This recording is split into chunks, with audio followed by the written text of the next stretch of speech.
Tapos na ang pagiging martir mo, Althea. Pirmahan mo ito at lumayas ka na sa pamamahay ko. Ang boses ni Rafael ay tila lason na humalo sa aking dugo.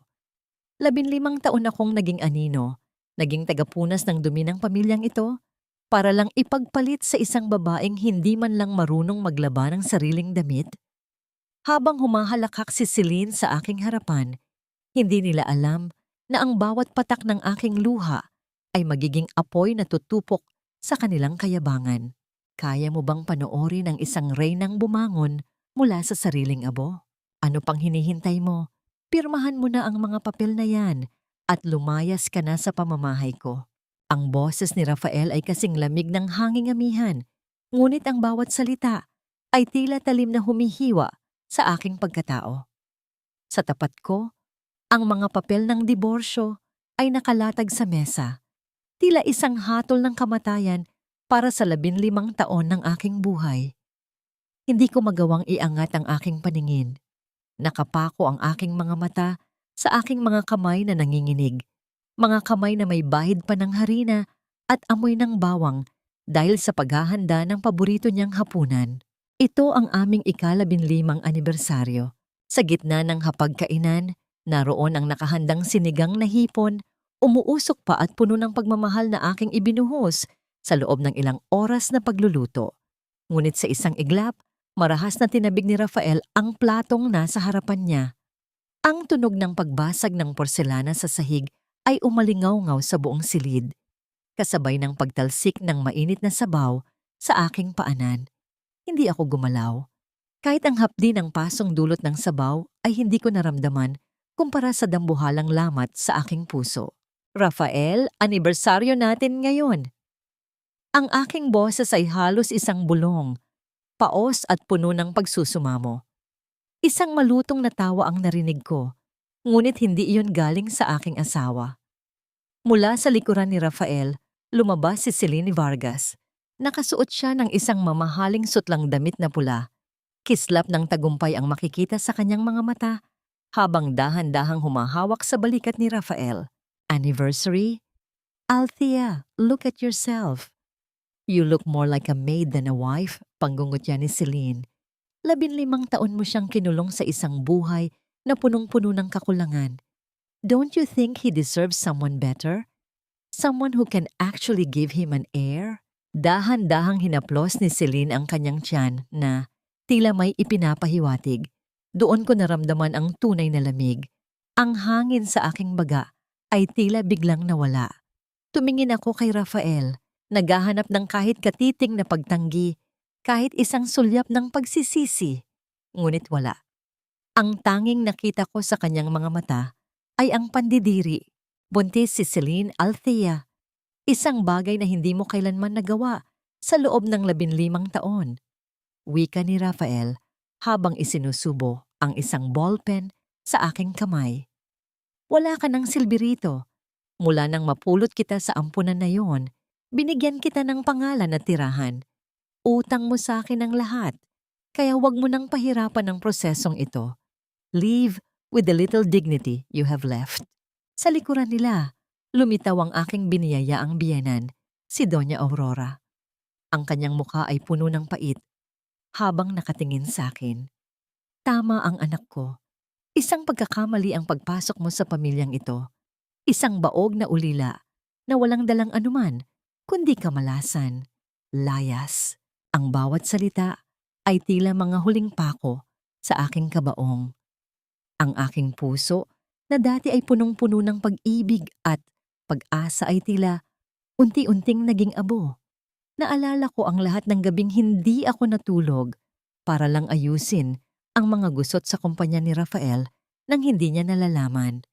Naalala ko ang mga alahas ng aking ina na ibinenta ko para lang may maipambayad sa mga utang niya noong nagsisimula pa lang siya. 15 taon akong naging anino sa likod ng kanyang tagumpay, naging taming na sumasalo sa lahat ng kanyang pagkakamali. Dahan-dahan kong hinawakan ng ballpen. Ang aking paningin ay lumabo dahil sa luhang ayaw tumigil sa pagdaloy. Ang bawat luhang pumatak sa papel ay tila nagbubura sa bawat pangako ng habang buhay na pinaniwalaan ko. Sa isang mabilis ngunit mabigat na galaw, nilagdaan ko ang aking pangalan, Althea Salazar Montenegro. Sa huling pagkakataon, ginamit ko ang apelyidong iyon.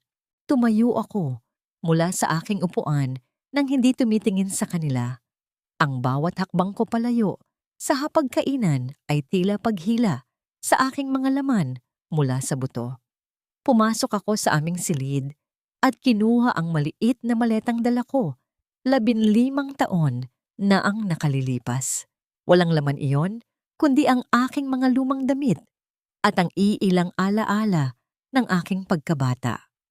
Wala akong kinuha ni isang mamahaling gamit na binili ni Rafael dahil alam kong wala sa mga yon ang tunay na akin. Habang naglalakad ako palabas ng mansyon, naririnig ko ang kanilang tawanan sa loob. Ang ingay ng pagbubukas ng alak ay tila isang pagdiriwang ng aking pagkatalo. Paglabas ko ng gate, ang ulan ay biglang bumuhos, tila nakikiramay sa aking kalagayan. Ang bawat patak ng tubig ay humahalo sa aking luha. Giniginaw ang aking katawan, ngunit mas matindi ang ginaw sa loob ng aking dibdib. Tumayo ako sa gilid ng kalsada, basang-basa at walang patutunguhan. Saan pupunta ang isang babaeng ibinigay ang lahat para sa isang taong tinuring siyang basura? Para saan pa ang 15 taon ng aking pagtitiis? Sa gitna ng kadiliman at malakas na ulan, isang itim na sasakyan ang dahan-dahang huminto sa aking harapan. Ang ilaw nito ay nakakasilaw, tila nagbibigay ng isang nakakatakot na liwanag sa aking kawalan ng pag-asa. Bumukas ang pinto sa likuran at isang matandang lalaki na nakauniporme ng driver ang lumabas. Mabilis siyang lumapit sa akin. Bit-bit ang isang malaking payong upang pananggalang sa ulan. Nanlaki ang aking mga mata nang makilala ko siya. Siya si Mang Tomas, ang tapat na tauhan ng aking ama bago ito mawala. Senyorita Althea, maugong niyang wika, ang boses ay puno ng paggalang at lungkot. Hinihintay na po kayo ng Board of Directors. Oras na po para bumalik sa inyong tunay na tahanan. Napako ako sa aking kinatatayuan. Ang lamig na kanina ay tila papatay sa akin ay biglang napalitan ng isang kakaibang init. Tumingin ako sa mansyon ng mga Montenegro sa huling pagkakataon. Ang mga ilaw sa loob ay unti-unting lumalabo sa aking paningin. Sino nga ba ang tunay na nawalan sa gabing ito? Dahan-dahan akong sumakay sa loob ng sasakyan. Habang umaandar ang kotse palayo sa impyernong yon, ang aking cellphone sa loob ng bulsa ay biglang nag-vibrate. Isang hindi kilalang numero ang tumatawag. Sa aking panginginig, pinindot ko ang sagot. Isang boses ng lalaki, pamilyar ngunit puno ng awtoridad, ang narinig ko sa kabilang linya. The assets have been frozen, Althea. Starting tomorrow, Rafael Montenegro will realize what it's like to have nothing. Are you ready? Hindi ko nagawang sumagot. Ang tanging nagawa ko ay ang humigpit ang hawak sa aking lumang maleta habang ang sasakyan ay bumibilis patungo sa isang buhay na matagal ko nang tinalikuran. Ang bawat sulok ng mansyong Montenegro ay tila nawalan ng kaluluwa mula ng gabi ng pag-alis ni Althea. Ang katahimikan ng umaga na dati ay puno ng amoy ng bagong timplang kape at malinis na bango ng nilabhang mga kurtina ay napalitan ng isang kakaibang amoy ng pagkabulok at kalat. Ang sikat ng araw na tumatagos sa bintana ay hindi nagdala ng init, kundi naglantad lamang sa mga alikabok na nagsisimulang mamuo sa mga mamahaling muebles. Sa loob ng master's bedroom, naalimpungatan si Rafael dahil sa sakit ng ulo at sa ingay ng kung anong bagay na nahulog sa labas ng silid. Umupo siya sa gilid ng kama, ang kanyang mga kamay ay kusang humapo sa bahagi ng higaan kung saan dati ay laging nakahanda ang kanyang plansadong polo at malinis na medyas. Ngunit ang tanging naramdaman ng kanyang mga daliri ay ang malamig at gusot-gusot na sapin ng kama. Althea ang kape ko? Nakapikit niyang tawag Ang boses ay paos at puno ng nakagawyang awtoridad. Walang sumagot. Ang tanging narinig niya ay ang marahas na pagbukas ng pinto at ang pagpasok ni Celine na nakasuot pa ng pantulog. Ang muka ay puno ng pagkairita habang hawak ang isang basyong baso. "Babe, bakit ba ang ingay ng mga katulong sa baba? I told them to keep it quiet because I have a headache." Reklamo ni Celine habang pabagsak na naupo sa tabi ni Rafael. "And look at this room, ang dumi na. Bakit hindi pa ito nililinis?" Napatingin si Rafael sa paligid. Ang basurahan ay puno na ng mga tissue at kung ano-anong basura. Ang mga sapatos niya ay nagkalat sa sahig. Ngayon lamang niya napagtanto na sa loob ng 15 taon, hindi niya kailanman nakitang madumi ang silid na ito. Hindi niya alam kung paano nagagawa ni Althea na panatilihing maayos ang lahat nang hindi siya nararamdaman. "Celine, nasaan si Manang Ising? Bakit hindi siya ang tawagan mo?" Tanong ni Rafael habang hinihilot ang kanyang sentido. "Umalis na rin ang matandang yon kagabi. Sumama raw kay Althea." "Let them be, Rafael. We can always hire new ones mas bata at mas mabilis kumilos." Sagot ni Celine sabay irap.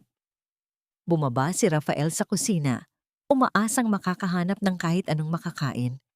Ngunit ang nadatnan niya ay ang kanyang ina, si Doña Aurora, na namumula ang mukha sa galit habang nakatingin sa tumpok ng mga hugasing plato sa lababo. "Rafael, ano bang klaseng babae ang dinala mo rito? Walang kalaman-laman ng ref at ang mga katulong ay nag-alisan dahil wala raw mag-utos sa kanila ng tama. I haven't even had my medicine because I can't find the schedule Althea usually prepares." Anggil ng matanda. "Mom, please. Althea just left yesterday. Masasanay din tayo." Pilit na pagpapakalma ni Rafael, kahit na sa loob niya ay nagsisimula na ring mamuo ang kaba. Eksaktong 9:00 ng umaga nang tumunog ang telepono ni Rafael. Ang kumpanya. Isang mahalagang dokumento para sa pagsasanib ng kanilang negosyo sa isang malaking investor ang hindi mahanap. Ang password ng kanilang main server ay tanging si Althea lamang ang nakakaalam dahil siya ang humahawak ng lahat ng administrative tasks. Sa kabilang panig ng lungsod, malayo sa kaguluhan ng mga Montenegro, ang suwasana ay kabaligtaran. Sa loob ng isang napakalawak na mansyon sa Forbes Park, ang katahimikan ay puno ng dignidad at kapayapaan. Ang bawat hakbang sa makintab na sahig na gawa sa nara ay tila isang musika ng pagbabalik. Nakaupo si Althea sa isang malaking silya sa tapat ng isang portrait.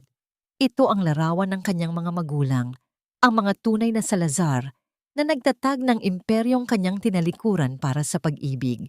Ang kanyang mga daliri na dati ay puno ng sugat mula sa pagkayod sa kusina ay dahan-dahang humaplos sa malamig na salamin ng kwadro. "I'm home, Papa. I'm home, Mama." Bulong niya. Ang bawat salita ay may dalang pait, ngunit may kasama ng tamis ng kalayaan.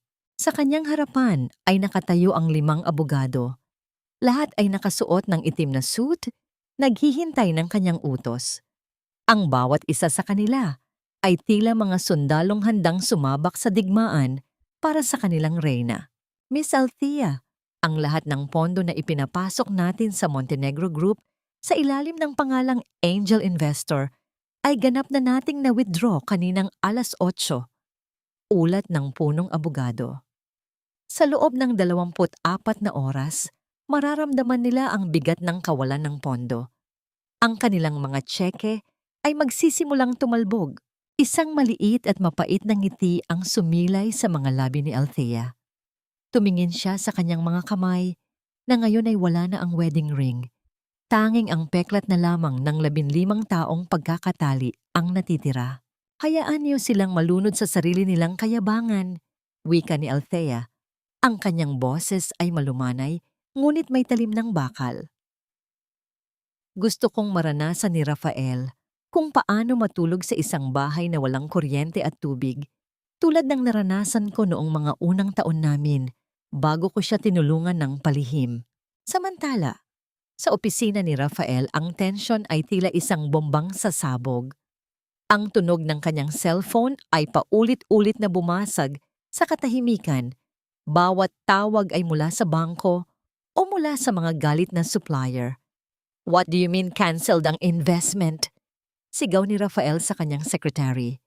"Nakaschedule na ang contract signing next week. Bakit biglang nag-pull out ang Salazar Holdings?" "Sir, hindi po natin alam. Ang sabi lang po ng kanilang legal team, hindi na raw po tayo pasok sa kanilang standards." Sagot ng secretary na nanginginig ang boses. Pabagsak na naupo si Rafael sa kanyang swivel chair. Napatingin siya sa TV na nakabukas sa gilid ng kanyang opisina. Isang breaking news ang lumabas na nagpatigil sa tibok ng kanyang puso. Ang Salazar Holdings, isa sa pinakamalaking conglomerate sa bansa, ay magsasagawa ng isang press conference bukas upang ipakilala ang kanilang bagong CEO at ang pagbabalik ng nag-iisang tagapagmana ng pamilya Salazar. Ang screen ay nagpakita ng isang malabong litrato ng isang babaeng pababa ng sasakyan. Nakatalikod ito, ngunit ang tindig at ang hugis ng katawan ay tila pamilyar na pamilyar kay Rafael. Ang kanyang hininga ay naging mababaw. Ang malamig na pawis ay nagsimulang gumapang sa kanyang likuran habang ang isang kaisipan ay pilit na pumasok sa kanyang isip. Isang kaisipang pilit niyang itinatanggi. Hindi maaari. Si Althea ay isang ulila. Si Althea ay walang pinag-aralan. Si Althea ay wala lang. Sino ka ba talaga, Althea? Bulong ni Rafael sa hangin, habang ang anino ng pagbagsak ay unti-unting lumulukob sa kanyang buong pagkatao. Ang katahimikan sa loob ng silid ni Althea ay tila isang malalim na telon na naghihiwalay sa kanya mula sa ingay ng mundo. Sa kanyang harapan, sa ibabaw ng isang mamahaling lamesang nara, ay naroon ang isang maliit na kahon na gawa sa pelus.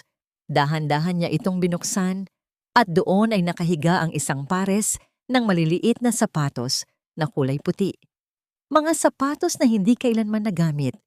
Mga sapatos na dapat sana ay isinuot ng isang sanggol na hindi nabigyan ng pagkakataong huminga sa mundong ito. Ang bawat hibla ng tela ng sapatos ay tila may dalang kuryente na nagpabalik sa kanyang gunita. 10 taon na ang nakalilipas. Tila naramdaman muli ni Althea ang lamig ng sahig ng ospital at ang amoy ng disinfectant na nanunuot sa kanyang ilong. Sa ilalim din ng ganoong klaseng ulan, sa gitna ng kadiliman ng gabi, siya ay dinala sa emergency room habang ang kanyang puting bestido ay unti-unting nababahiran ng pulang likido.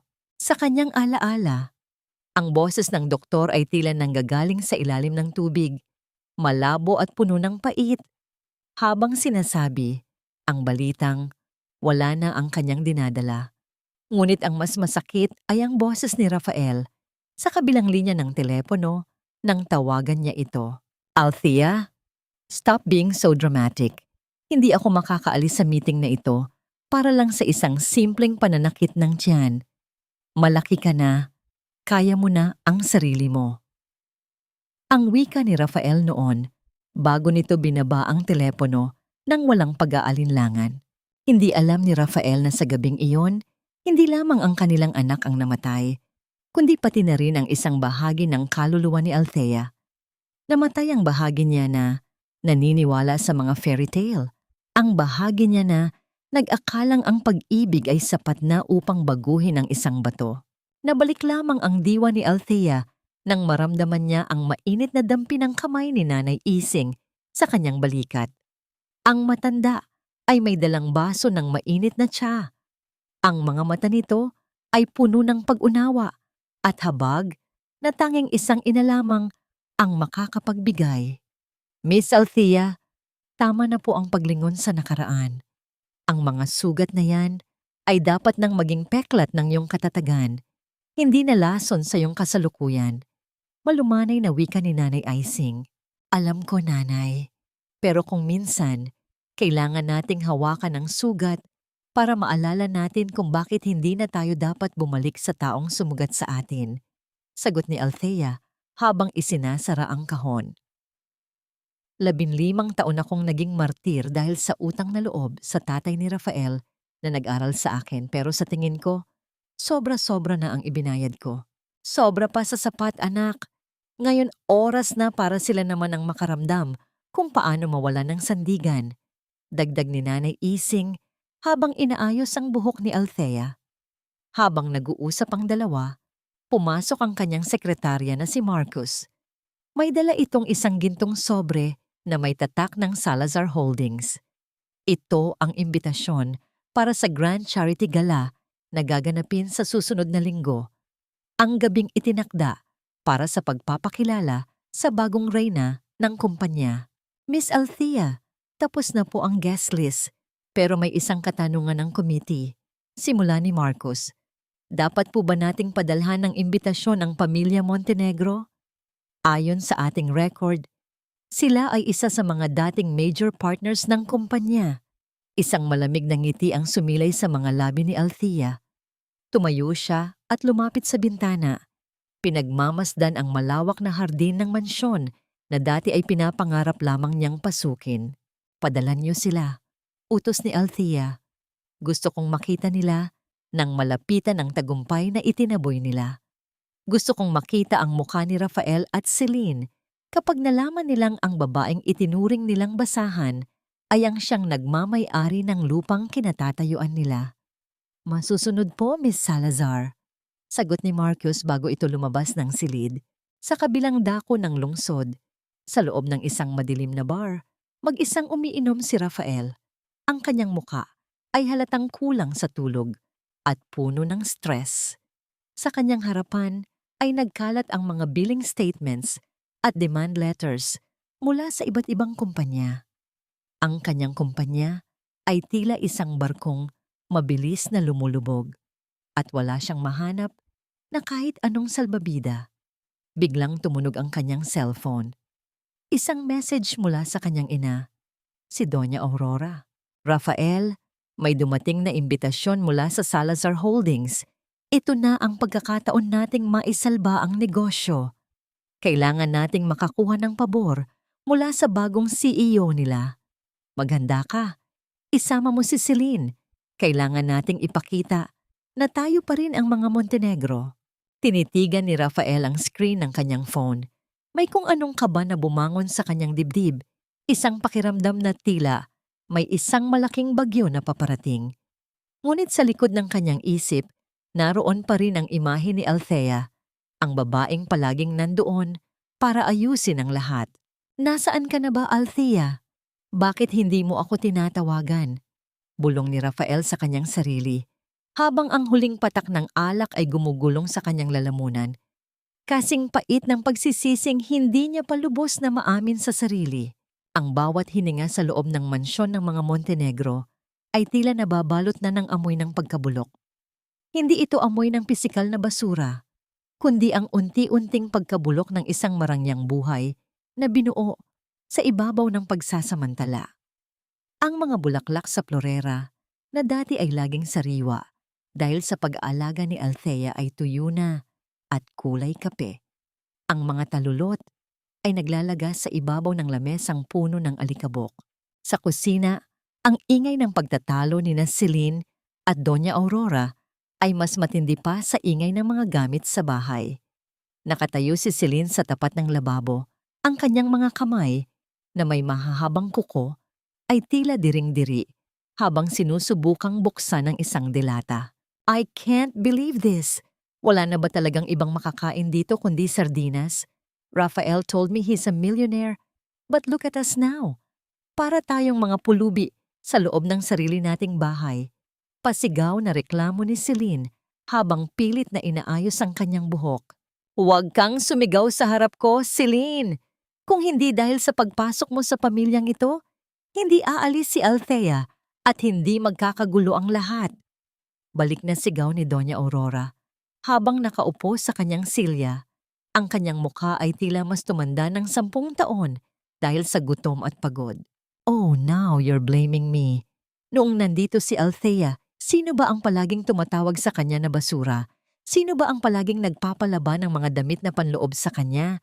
You treated her like a slave, Aurora. Huwag kang magmalinis. Pangungutya ni Celine, ang kanyang boses ay puno ng lason. Ang katotohanan yon ay tila isang malakas na sampal sa mukha ng matanda. Alam ni Doña Aurora sa kanyang loob na tama si Celine. Namimiss niya ang malambot na masahe ni Althea sa kanyang mga binti tuwing gabi. Namimiss niya ang mainit na sabaw na laging handa tuwing sasakit ang kanyang sikmura. Ngunit ang kanyang pride ay mas matigas pa sa semento. Eksaktong pagpasok ni Rafael sa bahay ay isang baso ang lumipad at nabasag sa dingding malapit sa kanyang paanan.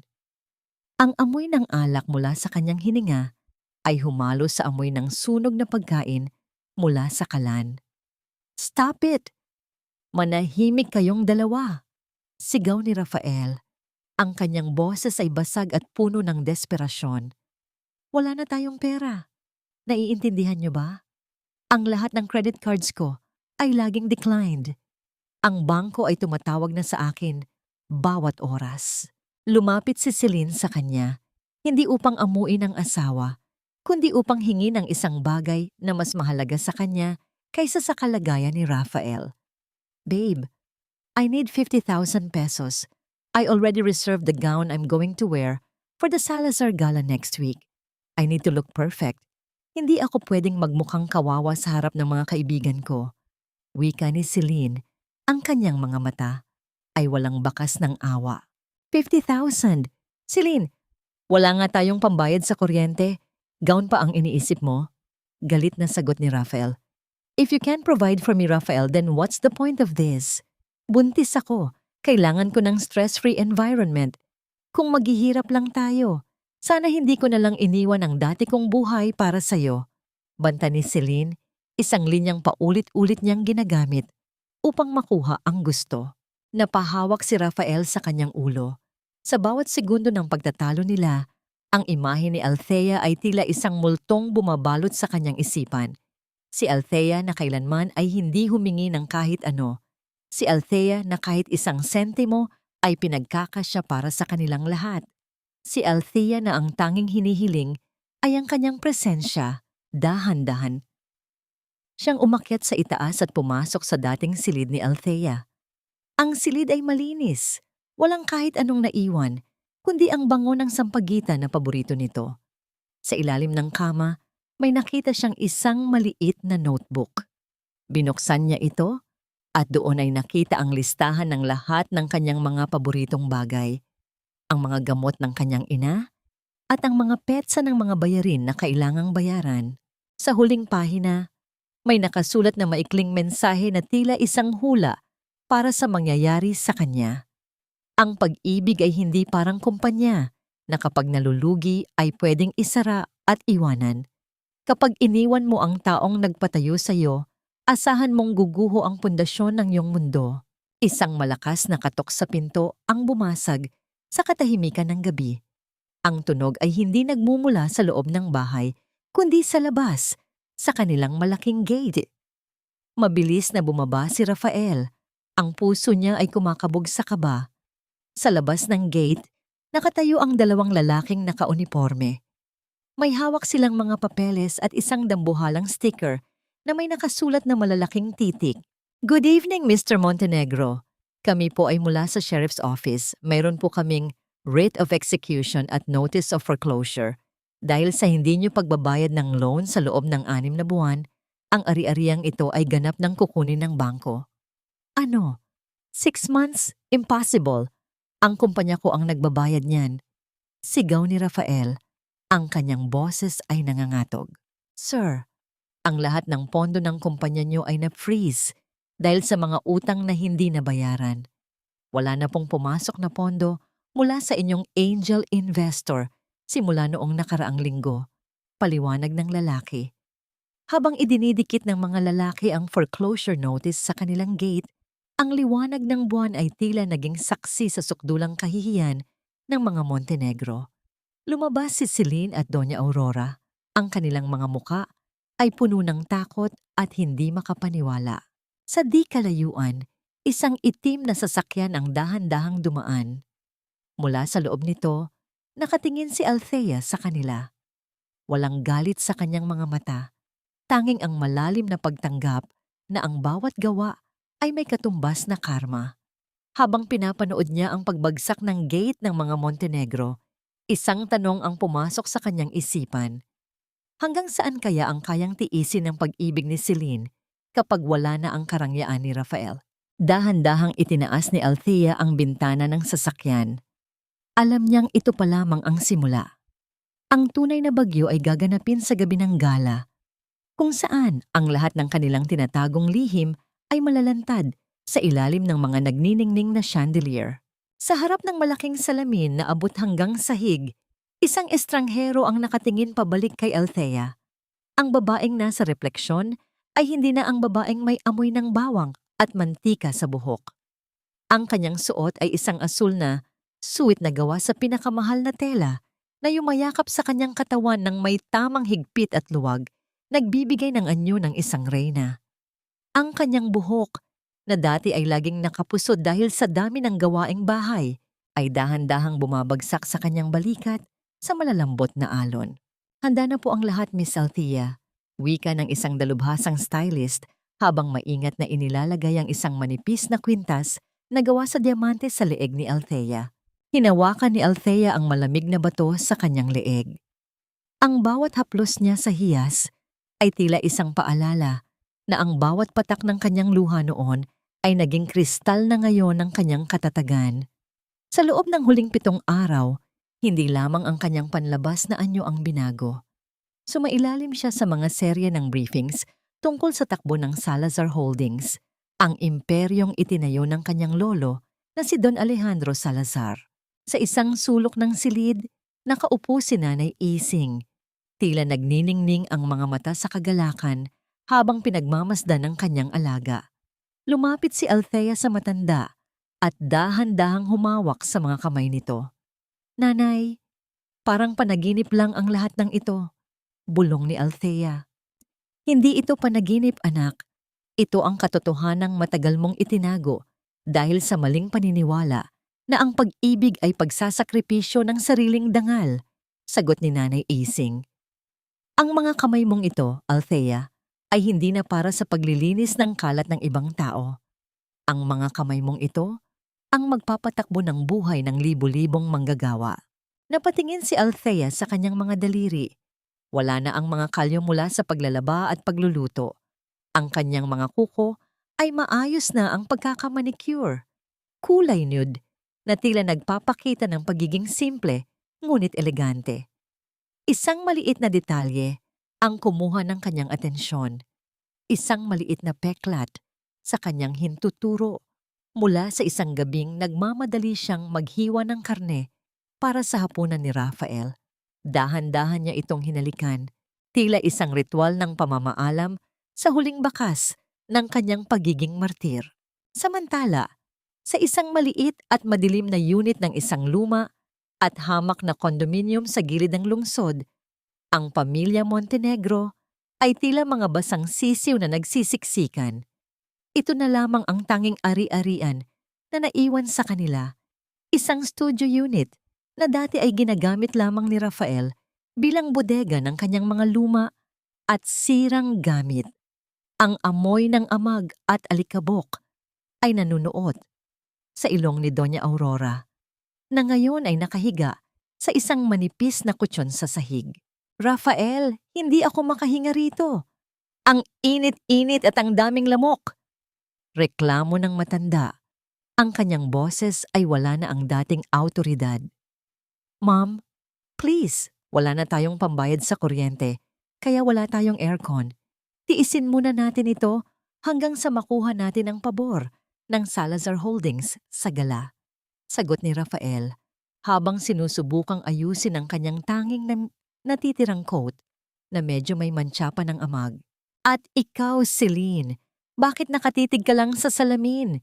Tulungan mo akong mag-ayos dito," sigaw ni Doña Aurora sa babaeng kanina pa naglalagay ng makapal na makeup. Humarap si Celine. Ang kanyang muka ay puno ng pandidiri. "Helping you won't get us out of here, Aurora. Ang tanging paraan ay ang maging maganda ako sa gabi ng gala. I need to attract influential people I am Celine Vargas. I don't belong in this dump. Buntis ka, Celine. Maghunos dili ka. Paalala ni Rafael, ngunit isang malamig na tawa lamang ang isinagot ni Celine. Buntis? Oh, Rafael, do you really think I'd let myself get fat and ugly in this situation? Gising, Rafael. We need to play our cards right. Kung hindi tayo papansinin ng CEO ng Salazar, kailangan kong makahanap ng ibang taong susuporta sa akin. I can't live like this. Ang mga salita ni Celine ay tila mga palasong tumitira sa puso ni Rafael. Ngayon lamang niya nakikita ang tunay na kulay ng babaeng ipinalit niya kay Althea. Sa gitna ng hirap, wala itong pakialam sa kanya o sa kanyang ina. Ang tanging mahalaga rito ay ang sariling kaginhawaan. Isang malalim na pagsisisi ang gumapang sa kanyang dibdib, ngunit agad niya itong itinaboy. Ang pride niya ay hindi pa rin nagigiba. Eksaktong 10:00 ng umaga nang huminto ang isang mahabang puting limousine sa harap ng dambuhalang gusali ng Salazar Holdings sa gitna ng Makati. Ang gusali ay yari sa salamin at asero, kumikinang sa ilalim ng sikat ng araw, tila isang simbolo ng hindi matitinag na kapangyarihan. Nagtipon-tipon ang lahat ng mga empleyado sa lobby, mula sa mga janitor hanggang sa mga top executives. Ang bawat isa ay may hawak na maliit na flag ng kumpanya.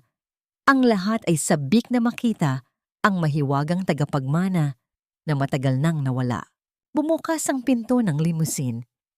Unang lumabas ang sapatos na itim na may matulis na takong. Sumunod ang mahabang binti na binalot ng mamahaling tela. Nang tuluyang lumabas si Althea, ang buong lobby ay biglang tumahimik. Ang bawat hininga ay tila napatigil. Ang ganda niya ay hindi lamang nakakasilaw, kundi nakakabahala dahil sa lakas ng aura na dala niya. Naglakad si Althea patungo sa gitna ng lobby.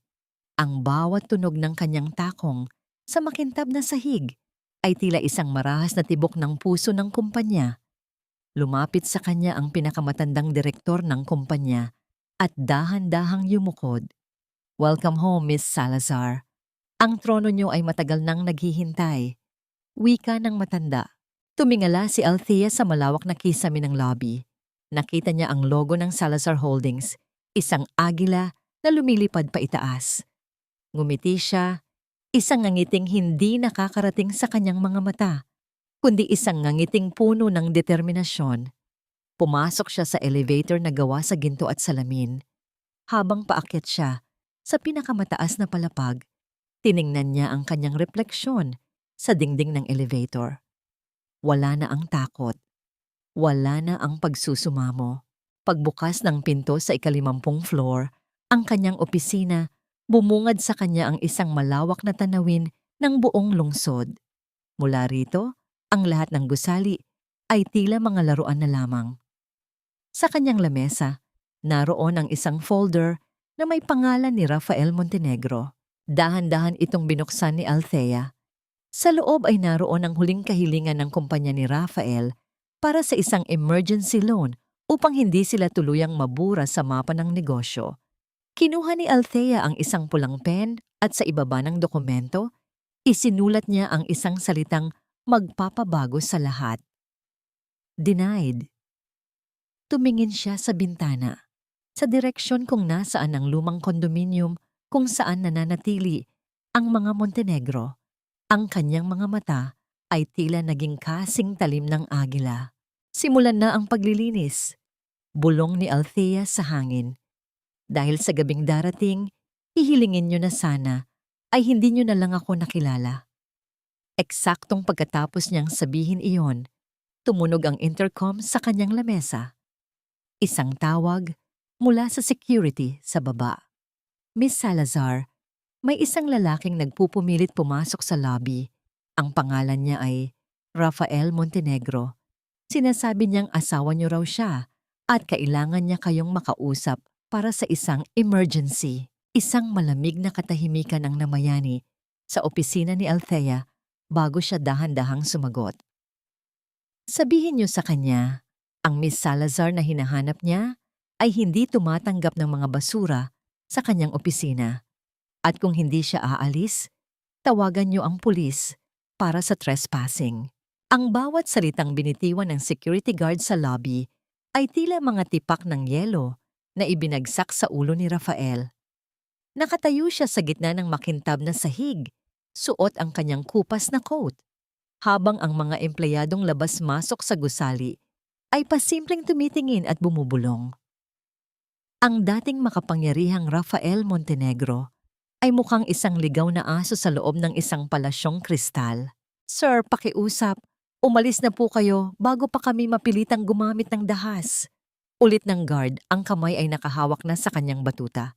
"Hindi niyo ba ako kilala? Ako si Rafael Montenegro, ang asawa ni Althea." Sigaw ni Rafael.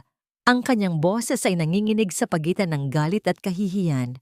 "Sir, wala pong Althea Montenegro rito. Ang pangalan po ng aming CEO ay Miss Althea Salazar." At ayon sa kanya, wala siyang asawang basong bago ang hitsura. Matabang na sagot ng guard bago siya itinulak palabas ng pinto. Sa labas, ang init ng semento at ang ingay ng mga sasakyan sa Makati ay tila sumasakal kay Rafael.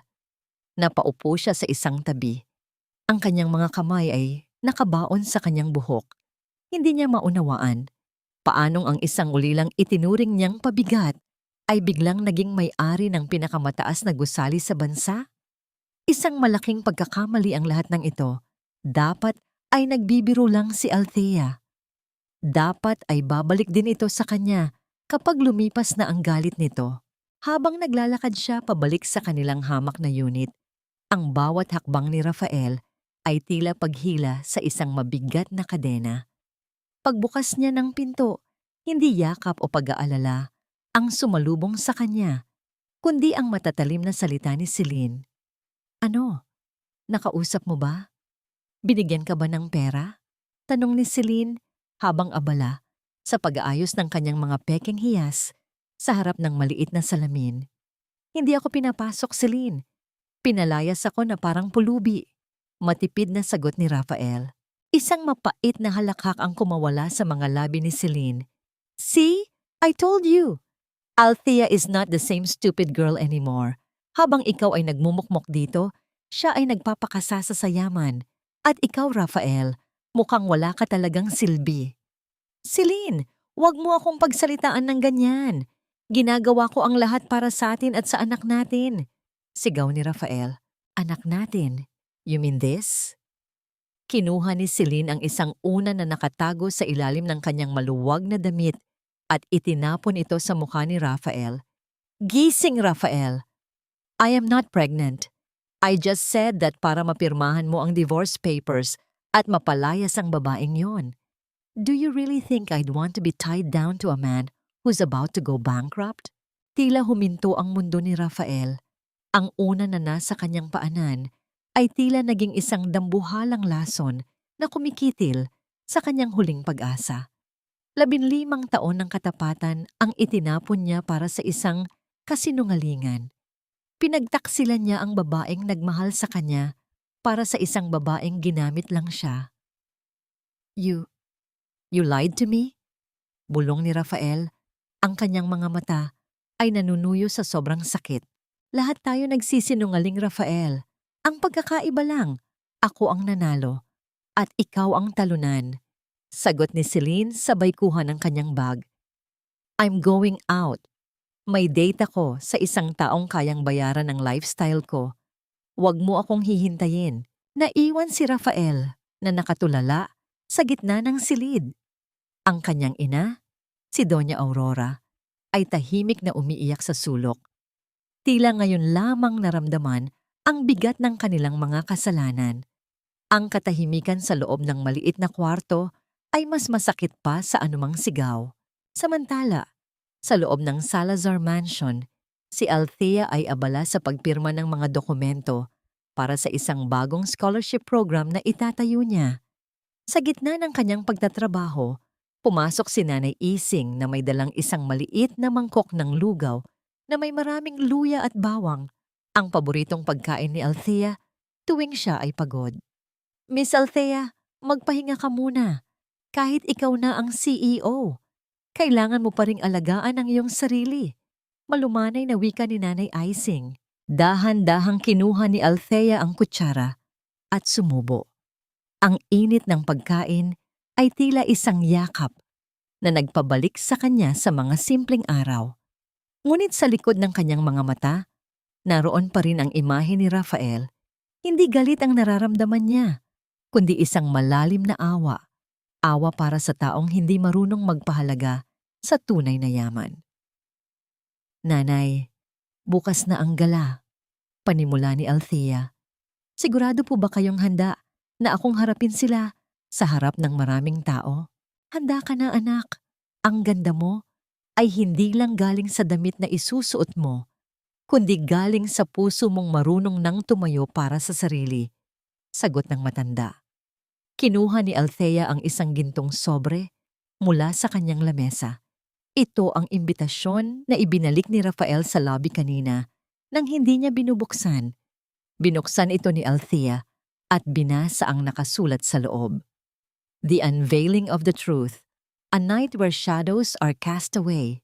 Isang malakas na kulog ang narinig sa labas, hudyat ng isang paparating na malakas na ulan. Sa bintana, nakita ni Althea ang sariling refleksyon. Isang babaeng handa ng tapusin ang kabanata ng kanyang pagiging martir. Kinabukasan, ang buong bansa ay nakatutok sa Grand Ballroom ng pinakamarangyang hotel sa Maynila. Ang mga pulang carpet ay nakalatag. Ang mga nagniningning na chandelier ay tila mga bituing bumagsak mula sa langit. Ang lahat ng mga tanyag na tao, politiko at negosyante ay naroon. Dumating si Rafael kasama ang kanyang ina. Suot ni Rafael ang kanyang pinakamagandang coat na ipinadry clean pa niya gamit ang huling pera sa kanyang pitaka. Ang kanyang mukha ay pilit na nakangiti. Sinusubukang itago ang desperasyon. Sa kanyang tabi, si Celine ay biglang sumulpot. Suot ang isang napakagarbong gown na hindi alam ni Rafael kung saan galing ang pambayad. Bakit ka nandito? Bulong ni Rafael kay Celine. This is my ticket back to the top, Rafael. Manahimik ka na lang, sagot ni Celine habang kumakaway sa mga kamera. Eksaktong 8:00 ng gabi, ang lahat ng ilaw ay dahan-dahang namatay. Isang solong spotlight ang tumama sa gitna ng grand staircase. Isang malalim at makapangyarihang boses ang umalingaw-ngaw sa buong ballroom. Ladies and gentlemen, it is our distinct honor to introduce the woman who will lead the future of this nation's economy. The missing piece of the Salazar legacy, the chairman and CEO of Salazar Holdings, Miss Althea Salazar. Mula sa itaas ng hagdan, isang anino ang dahan-dahang bumaba. Ang bawat tunog ng kanyang sapatos ay tila isang hatol sa bawat pusong nagtaksil. Nang tumama ang liwanag sa kanyang mukha, ang buong ballroom ay napasinghap. Si Rafael ay napaatras. Ang kanyang mga tuhod ay tila naging jelly. Ang baso ng champagne na hawak niya ay dahan-dahang dumulas sa kanyang mga daliri. Ang tunog ng pagbasag nito sa sahig ay hindi narinig ng sinuman dahil sa lakas ng palakpakan. Ngunit para kay Rafael, iyon ang tunog ng kanyang tuluyang pagkawasak. Nakatingin si Althea sa kanila mula sa itaas. Ang kanyang mga mata ay diretsong nakapako sa mga mata ni Rafael. Walang salita, walang sigaw, ngunit ang lamig ng kanyang titig ay sapat na upang malaman ni Rafael na ang impyernong pinagdaanan ni Althea sa piling niya ay ibabalik niya ngayon sa loob ng isang gabi. Ngumiti si Althea, isang ngiting kasing talim ng espada. Good evening, everyone. Ang simula ng kanyang boses na umalingaw-ngaw sa buong silid. At sa mga taong akala ay kilala na ako, welcome to your worst nightmare. Biglang bumukas ang dambuhalang screen sa likuran ni Althea. Ang ipinakita rito ay hindi ang profile ng kumpanya, kundi ang isang video footage na kinuha mula sa mga security camera ng mansyon ng mga Montenegro. Ang video ng gabing pinalayas ni Rafael si Althea sa ulan. Ang bawat mata sa loob ng ballroom ay tila mga karayom na tumutusok sa balat ni Rafael. Ang malawak na screen sa likuran ni Althea ay hindi lamang nagpapakita ng isang video. Nagpapakita ito ng hubad na katotohanan ng kanyang kalupitan. Doon, sa harap ng pinakamakapangyarihang mga tao sa bansa, nakita ang isang basang-basang Althea, yakap ang isang lumang maleta, habang si Rafael ay nakatayo sa pinto ng kanilang mansyon at tinatawanan ng kanyang pag-alis. Ang bulong-bulungan ay nagsimulang kumalat na parang apoy sa tuyong damo. Ang mga sulyap ng paghanga kanina kay Rafael ay napalitan ng pandidiri. Ang mga matatandang negosyante na dati ay tinitingala. Siya ay dahan-dahang umiwas ng tingin. Tila ayaw mahawa sa bahid ng kanyang kahihiyan. Isang malakas na singhap ang umalingaw-ngaw sa buong silid nang makita ang sandaling itinulak ni Rafael si Althea pababa ng hagdanan sa gitna ng ulan. Ang pagsasalaysay ng bawat saksi sa kanilang mga sarili. Ang katahimikan ni Althea habang nasa entablado ay mas nakakabingi kaysa sa anumang sigaw. Nakatayo siya roon, matikas at hindi kumukurap. Hinahayaang ang sarili niyang nakaraan ang maging sandata niya. Nanginginig ang mga kamay ni Rafael habang pilit niyang inaayos ang kanyang kurbata. Ang bawat lunok niya ay tila may kasamang bubog. Tumingin siya sa kanyang paligid. Naghahanap ng kahit isang kakampi, ngunit maging ang kanyang ina na si Doña Aurora ay napayuko at nagtago sa likod ng isang malaking haligi. Hindi totoo yan. Edited ang video na yan. Ang biglang sigaw ni Celine. Ang kanyang boses ay pumiyok sa sobrang desperasyon. Gusto lang kaming sirain ng babaeng yan. Dahil sa inggit. She's obsessed with my husband. Dahan-dahang lumapit si Althea sa mikropono. Ang kanyang bawat hakbang ay tila may kasamang awtoridad na nagpatahimik maging sa pinakamaliit na bulong sa sulok ng ballroom. Ang katotohanan ay hindi nangangailangan ng paliwanag, Sane. Ang malumanay na simula ni Althea. Ang kanyang boses ay parang haplos ng seda na may talim ng labaha. Ang video na yan ay mula sa mismong security system ng mansyon na itinayo ko gamit ang sarili kong pawis. Ang mansyon na inagaw niyo sa akin sa loob ng isang gabi. Hinarap ni Althea ang buong madla. Ang kanyang mga mata ay nagniningning sa ilalim ng mga chandelier. Nandito ako ngayong gabi hindi para humingi ng awa. Nandito ako para ipakita kung ano ang nangyayari kapag ang isang taong itinuring ninyong basura ay nagpasyang linisin ang sarili niyang buhay. Rafael, Celine, 15 taon akong nagbulag-bulagan. Ngunit ang gabi ng aking paggising ay ang gabi ng inyong paglubog. Biglang bumukas ang malaking pinto ng ballroom. 2 lalaking nakauniporme ng pulis ang pumasok, kasama ang isang lalaking may hawak na makapal na asul na folder. Ang lahat ay napalingon.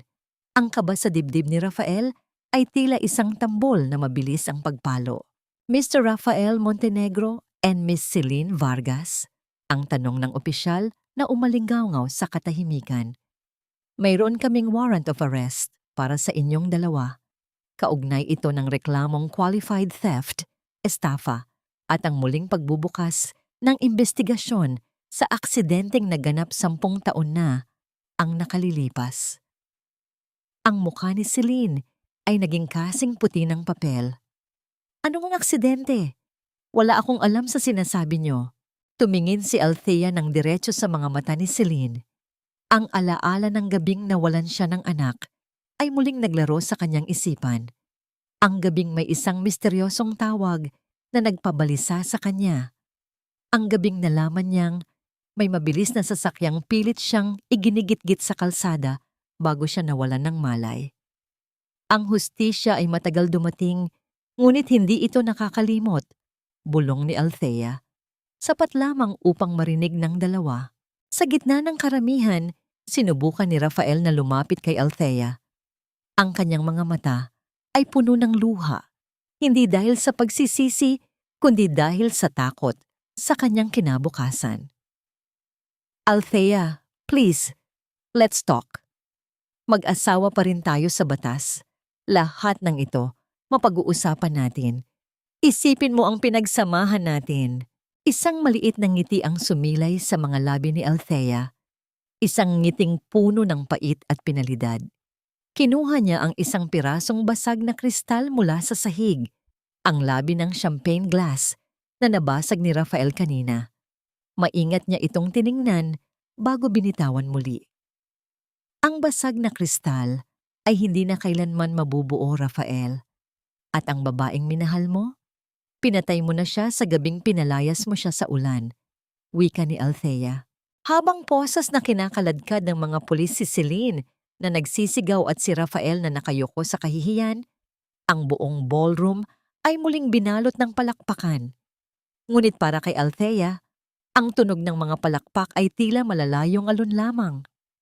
Lumapit sa kanya si Nanay Ising at dahan-dahang hinawakan ang kanyang malamig na kamay. Tapos na, anak. Malaya ka na. Huminga ng malalim si Althea.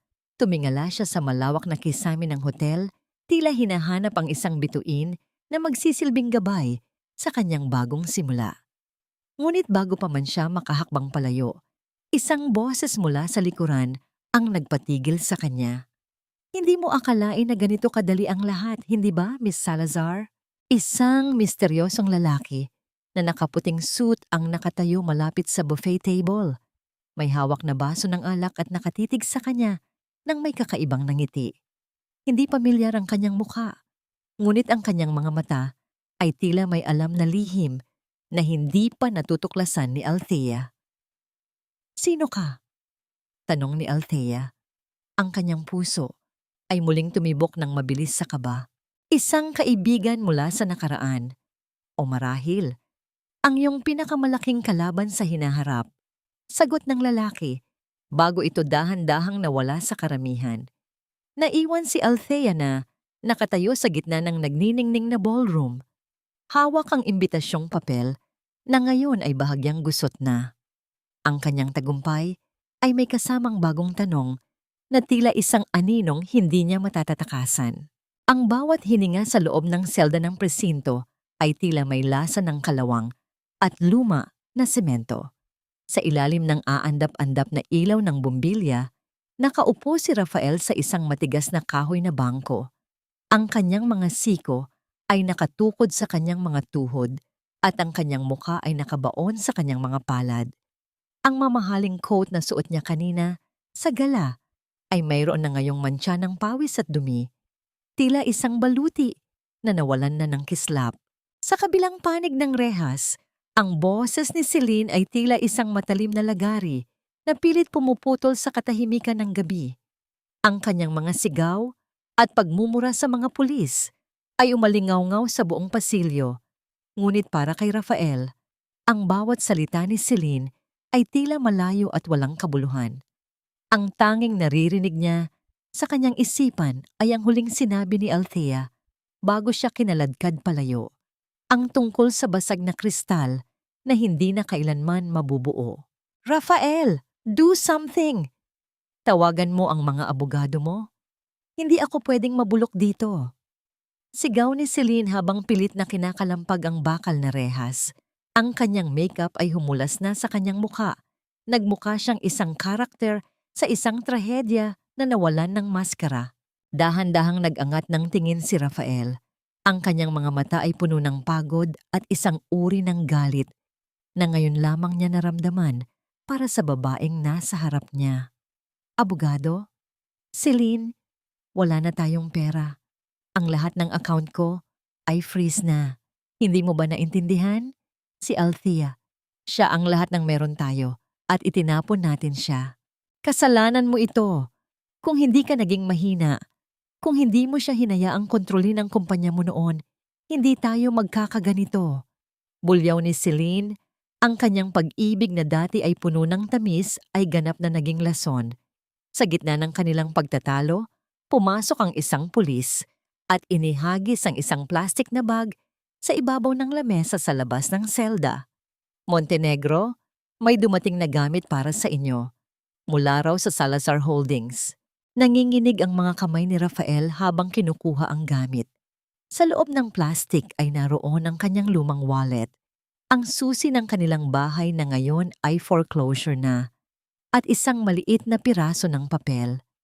Binuksan niya ito at doon ay nakita ang isang listahan ng grocery na isinulat ni Althea 3 taon na ang nakalilipas. Sa ibaba ng listahan, may nakasulat na maliit na paalala. Huwag kalimutang bumili ng gamot ni Mama Aurora. Mahal kita, Rafael. Isang mabigat na hikbi ang kumawala sa dibdib ni Rafael. Doon, sa loob ng malamig na selda, ay naramdaman niya ang sukdulang bigat ng kanyang pagkakamali. Hinawakan niya ang papel ng mahigpit, tila sinusubukang makuha ang huling init ng pagmamahal na itinapon niya para sa isang ilusyon.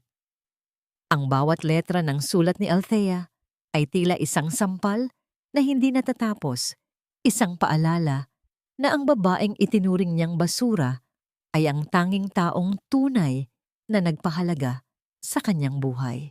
Samantala, sa loob ng Salazar Mansion, nakatayo si Althea sa harap ng malaking bintana, pinagmamasdan ang mga bituin. Ang tagumpay na kanyang nakamit kanina ay hindi nagdala ng inaasahang kagalakan. Sa halip, ang nararamdaman niya ay isang malalim na katahimikan, isang uri ng bakanteng espasyo sa kanyang puso na tila hindi kayang punan ng kahit anong yaman. Miss Althea, handa na po ang tsaa ninyo, wika ni Nanay Icing. Nakita ng matanda ang hawak ni Althea, isang calling card na kulay puti at ginto. Ito ang card na iniwan ng misteryosong lalaki sa gala. Gabriel Valeriano, basa ni Althea sa pangalang nakasulat sa card. Nanay, pamilyar po ba sa inyo ang pangalang ito? Natigilan si Nanay Ising. Ang baso ng tsaa na hawak niya ay bahagyang nayanig. Valeriano, sila ang mortal na karibal ng mga Salazar sa negosyo noong buhay pa ang iyong lolo. Ngunit balita ko, matagal na silang naninirahan sa ibang bansa. Bakit siya narito ngayon? Isang kakaibang kaba ang gumapang sa dibdib ni Althea. Naalala niya ang mga mata ng lalaki, mga matang tila nakakabasa ng kanyang bawat iniisip. Kung ang lalaking ito ay isang kaaway, bakit siya naroon sa gabi ng kanyang tagumpay? Biglang tumunog ang telepono sa loob ng mansyon. Isang tawag mula sa gate ng subdivision. Miss Salazar, mayroon pong isang matandang babae rito sa labas. Kanina pa po siya umiiyak at nagmamakaawa. Sinasabi niyang, siya ang biyenan niyo? Ulat ng security guard. Nagkatinginan sina Althea at Nanay Ising. Alam ni Althea na ang tinutukoy ay si Doña Aurora. Ang matapobreng babae na dati ay hindi siya pinapayagang umupo sa hapagkainan ay narito ngayon. Nagmamakaawa sa labas ng kanyang pinto. Papasukin niyo siya. Utos ni Althea. Kahit na ang bawat bahagi ng kanyang pagkatao ay gustong tumanggi. Pagkalipas ng ilang minuto, pumasok si Doña Aurora sa sala. Ang kanyang damit ay basa ng ulan, ang kanyang buhok ay gulo-gulo, at ang kanyang mga mata ay mugto sa pag-iyak. Pagkakita niya kay Althea, agad siyang lumuhod sa sahig. Ang kanyang mga tuhod ay tumunog sa pagkamid sa matigas na marmol. Althea, anak, patawarin mo kami. Patawarin mo si Rafael. Hagulhol ng matanda, habang sinusubukang hawakan ang laylayan ng damit ni Althea. Wala na kaming mapuntahan. Kinuha na ng bangko ang lahat. Nagugutom kami, Althea. Parang awa mo na. Huwag mong hayaang mabulok si Rafael sa kulungan. Tumingin si Althea sa matandang nasa kanyang paanan. Naalala niya kung paano siya nito hiyain sa harap ng kanilang mga bisita, kung paano nito itinapon ang kanyang mga gamit sa kalsada. Ngunit sa likod ng galit, nakita niya ang isang marupok na tao na biktima rin ng sarili nitong kayabangan. Dahan-dahang lumayo si Althea, umiiwas sa hawak ng matanda. Nanay Icing, bigyan niyo po siya ng tuyong damit at pagkain. Pagkatapos, ihatid niyo siya sa isang hotel. Bayad na ang 1 linggo niyang pananatili roon. Pero ang anak ko, Althea, ang kaso ni Rafael, sigaw ni Doña Aurora. Ang hustisya ay hindi ko hawak, Aurora. Ang batas ang magpapasya kung karapat-dapat bang lumabas si Rafael, sagot ni Althea ng walang emosyon. At wag niyo na akong tatawaging anak. Ang anak niyo ay pinatay niyo na. Noong gabing mas pinili niyo ang yaman kaysa sa katarungan. Habang inaalalayan ni Nanay Ising ang matanda palabas, naiwang mag-isa si Althea sa gitna ng malawak na sala. Kinuha niya ang kanyang cellphone at tinawagan si Marcus, ang kanyang sekretarya. Marcus, gusto kong imbestigahan mo ang lahat tungkol kay Gabriel Valeriano. Alamin mo kung ano ang kinalaman niya sa aksidente 10 taon na ang nakalilipas. May pakiramdam ako na hindi lang si Celine ang may kinalaman doon. Isang malakas na kulog ang narinig mula sa labas, kasabay ng muling pagbuhos ng ulan. Habang nakatingin sa kadiliman, isang anino ang nakita ni Althea sa labas ng kanyang gate. Isang lalaking nakaputing suit, nakatayo sa ilalim ng ulan, nang walang payong, nakatingin ng diretso sa kanyang bintana. Ang lalaki ay dahan-dahang itinaas ang kanyang kamay at itinuro ang kanyang puso, bago ito muling nawala sa gitna ng malakas na ulan. Ang puso ni Althea ay tumibok ng marahas. Ang kanyang 15 taon ng pagtitiis ay natapos na, ngunit ang tunay na laro ay tila nagsisimula pa lamang. Ang sikat ng araw na tumatagos sa malalaking bintana ng opisina ni Althea ay tila hindi sapat upang pawiin ang lamig na dulot ng mga impormasyong nasa kanyang harapan. Sa ibabaw ng kanyang lamesa, nakalatag ang isang lumang dyaryo mula 10 taon na ang nakalilipas.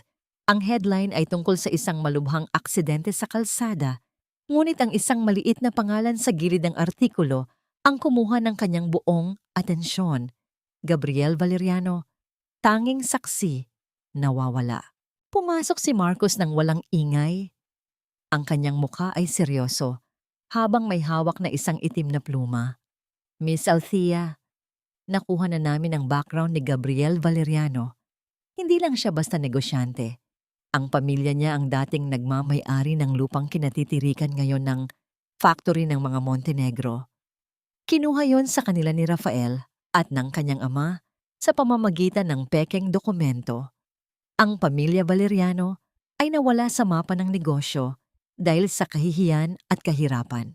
Dahan-dahang isinandal ni Althea ang kanyang likod sa upuan. Ang bawat piraso ng puzzle ay unti-unting nabubuo. Kaya pala siya naroon sa gala. Hindi siya naroon para sa akin, kundi para panoorin ang pagbagsak ng mga Montenegro. Ngunit bakit niya ako itinuro sa kanyang puso, Marcus? Ano ang kinalaman ko sa kanya? Iyon ang hindi pa natin alam, miss. Pero may isang bagay pa kaming natuklasan. Si Gabriel ang taong tumawag sa ambulansya noong gabing maaksidente kayo. Siya ang nagligtas sa inyo. Ngunit bago pa man siya makapagtestigo sa pulis, may mga lalaking nanakot sa kanya. Napilitan siyang lumipad patungong Europa.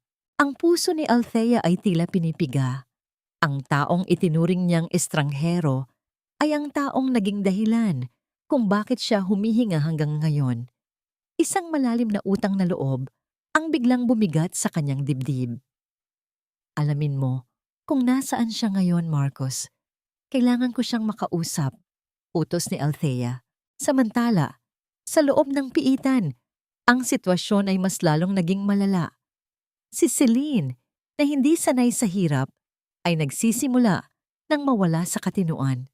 Ang kanyang buhok ay tila isang pugad ng ibon at ang kanyang mga kuko ay basag-basag na dahil sa galit. Hindi ako pwedeng manatili rito, Rafael. Gawin mo ang lahat. Ipagbili mo ang kahit anong meron ka. Sigaw ni Celine sa kabilang selda. Hindi sumasagot si Rafael. Nakatitig lang siya sa kawalan. Ang kanyang diwa ay tila lumipad na sa ibang dimensyon. Ang tanging hawak niya ay ang maliit na listahan ng grocery ni Althea na kinuha niya sa plastic na bag. Biglang dumating ang isang bisita para kay Rafael.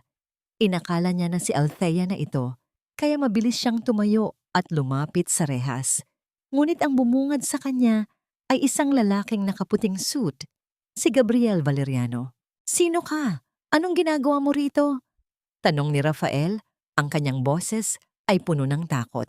Isang malamig na tawa ang kumawala kay Gabriel. Ang tunog nito ay tila pagkiskis ng bakal sa semento.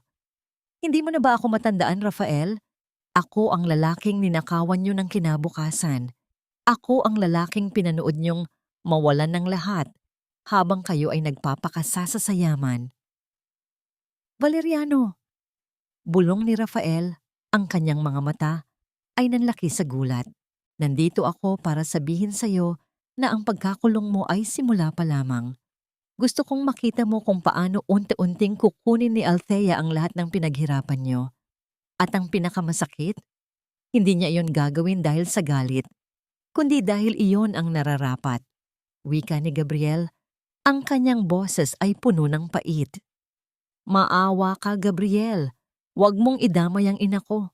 Pagsusumamo ni Rafael, ang awa ay para sa mga taong marunong ding magpakita nito. Pero kayo, pinanood niyo si Althea na maging alipin sa loob ng 15 taon. Walang puwang ang awa sa mundong ito para sa inyo. Sagot ni Gabriel bago ito dahan-dahang tumalikod. Sa labas ng presinto, naghihintay ang sasakyan ni Althea. Nakita niyang lumabas si Gabriel, matikas at walang bahid ng ulan ang suot nito. Nagtama ang kanilang mga mata. Sa pagkakataong ito, hindi umiwas si Althea. Lumabas siya ng sasakyan at tumayo sa harap ng lalaki. Ang ulan ay dahan-dahang pumapatak, tila mga luha ng langit na naghuhugas sa mga kasalanan ng nakaraan. Walang nagsalita sa loob ng ilang minuto. Ang tanging naririnig ay ang ritmo ng ulan sa mga bubong ng mga sasakyan. Bakit mo ako iniligtas noon? Ang tanong ni Althea, ang kanyang boses ay nanginginig. Lumapit si Gabriel sa kanya. Ang amoy ng kanyang pabango, amoy ng sandalwood at dagat, ay humalo sa amoy ng basang lupa. Dahil sa gitna ng kadiliman ng gabing iyon, ikaw lang ang tanging bagay na dalisay, Althea.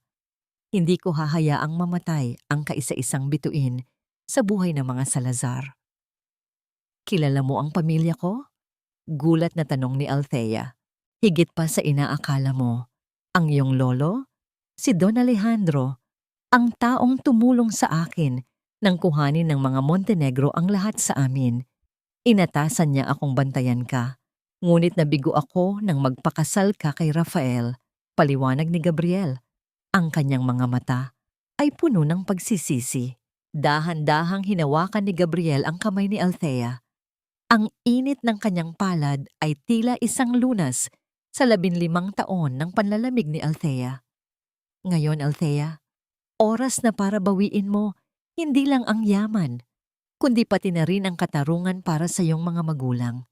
Ang aksidente 10 taon na ang nakalilipas, hindi iyon para patayin ka lang. Iyon ay para pigilan kang malaman ang totoo tungkol sa pagkamatay ng iyong ama at ina. Ang mundo ni Althea ay tila gumuho at muling nabuo sa isang saglit. Ang kanyang 15 taon ng pagdurusa ay hindi lamang dahil sa maling pag-ibig, kundi dahil sa isang dambuhalang sabwatan na kinasasangkutan ng pamilyang pinaglingkuran niya. Anong ibig mong sabihin? Bulong ni Althea. Ang mga Montenegro ang pumatay sa mga magulang mo, Althea. At si Rafael? Alam niya ang lahat ng yon mula pa noong simula. Ang huling salitang binitiwan ni Gabriel na tila isang kidlat na tumama sa puso ni Althea. Napaupo si Althea sa semento. Ang kanyang mga kamay ay nakatakip sa kanyang bibig upang pigilan ang isang malakas na tili. Ang lahat ng kanyang sakripisyo, ang lahat ng kanyang pagtitiis para kay Rafael, ay para sa taong pumatay sa kanyang pamilya. Ang ulan ay mas lalong lumakas, tila nakikiramay sa sukdulang poot at sakit na nararamdaman ni Althea. Sa gitna ng bagyong ito, isang bagong Althea ang isinilang. Isang babaeng hindi na naghahanap ng katarungan, kundi isang babaeng handa ng maningil ng dugo. 15 taon. 15 taon akong natulog sa tabi ng isang mamamatay tao. Ang boses ni Althea ay halos hindi lumalabas sa kanyang lalamunan. Ang ulan na bumabagsak sa kanyang balat ay tila naging asido. Sinusunog ang bawat alaala ng mga yakap at halik na ibinigay sa kanya ni Rafael. Ang bawat mahal kita ni Rafael ay tila mga bulong ng demonyo na nagmumula sa kailaliman ng lupa. Sa kanyang tabi, nanatiling nakatayo si Gabriel. Ang kanyang katawan ay tila isang matibay na pader na humaharang sa hangin upang hindi tuluyang mabuwal ang babaeng nasa harap niya. Althea, huminga ka. Huwag mong hayaang kainin ka ng galit sa gitna ng kalsadang ito. Malumanay na wika ni Gabriel habang dahan-dahang itinatayo si Althea mula sa pagkakaluhod sa semento. Paano? Paano niya nagawa yon, Gabriel? I was just a child when they died. Ipinagkatiwala ko ang buhay ko sa taong pumatay sa mga magulang ko. Ang boses ni Althea ay uunti-unting lumakas. Naging isang matalim na hiyaw ng pighati na tila pumuputok sa madilim na kalangitan. Hinawakan ni Gabriel ang magkabilang balikat ni Althea. Pinilit itong tumingin sa kanyang mga mata. Dahil ang mga Montenegro ay mga linta, Althea. Nabubuhay sila sa pagsipsip ng buhay ng iba. Pero tapos na ang panahon nila. Hawak ko ang mga dokumentong magpapatunay na ang preno ng sasakyan ng mga magulang mo ay sadyang pinutol sa utos ni Don Ricardo, ang ama ni Rafael. At si Rafael, siya ang nagtago ng ebidensya. Isang nakakangilong katahimikan ang namayani.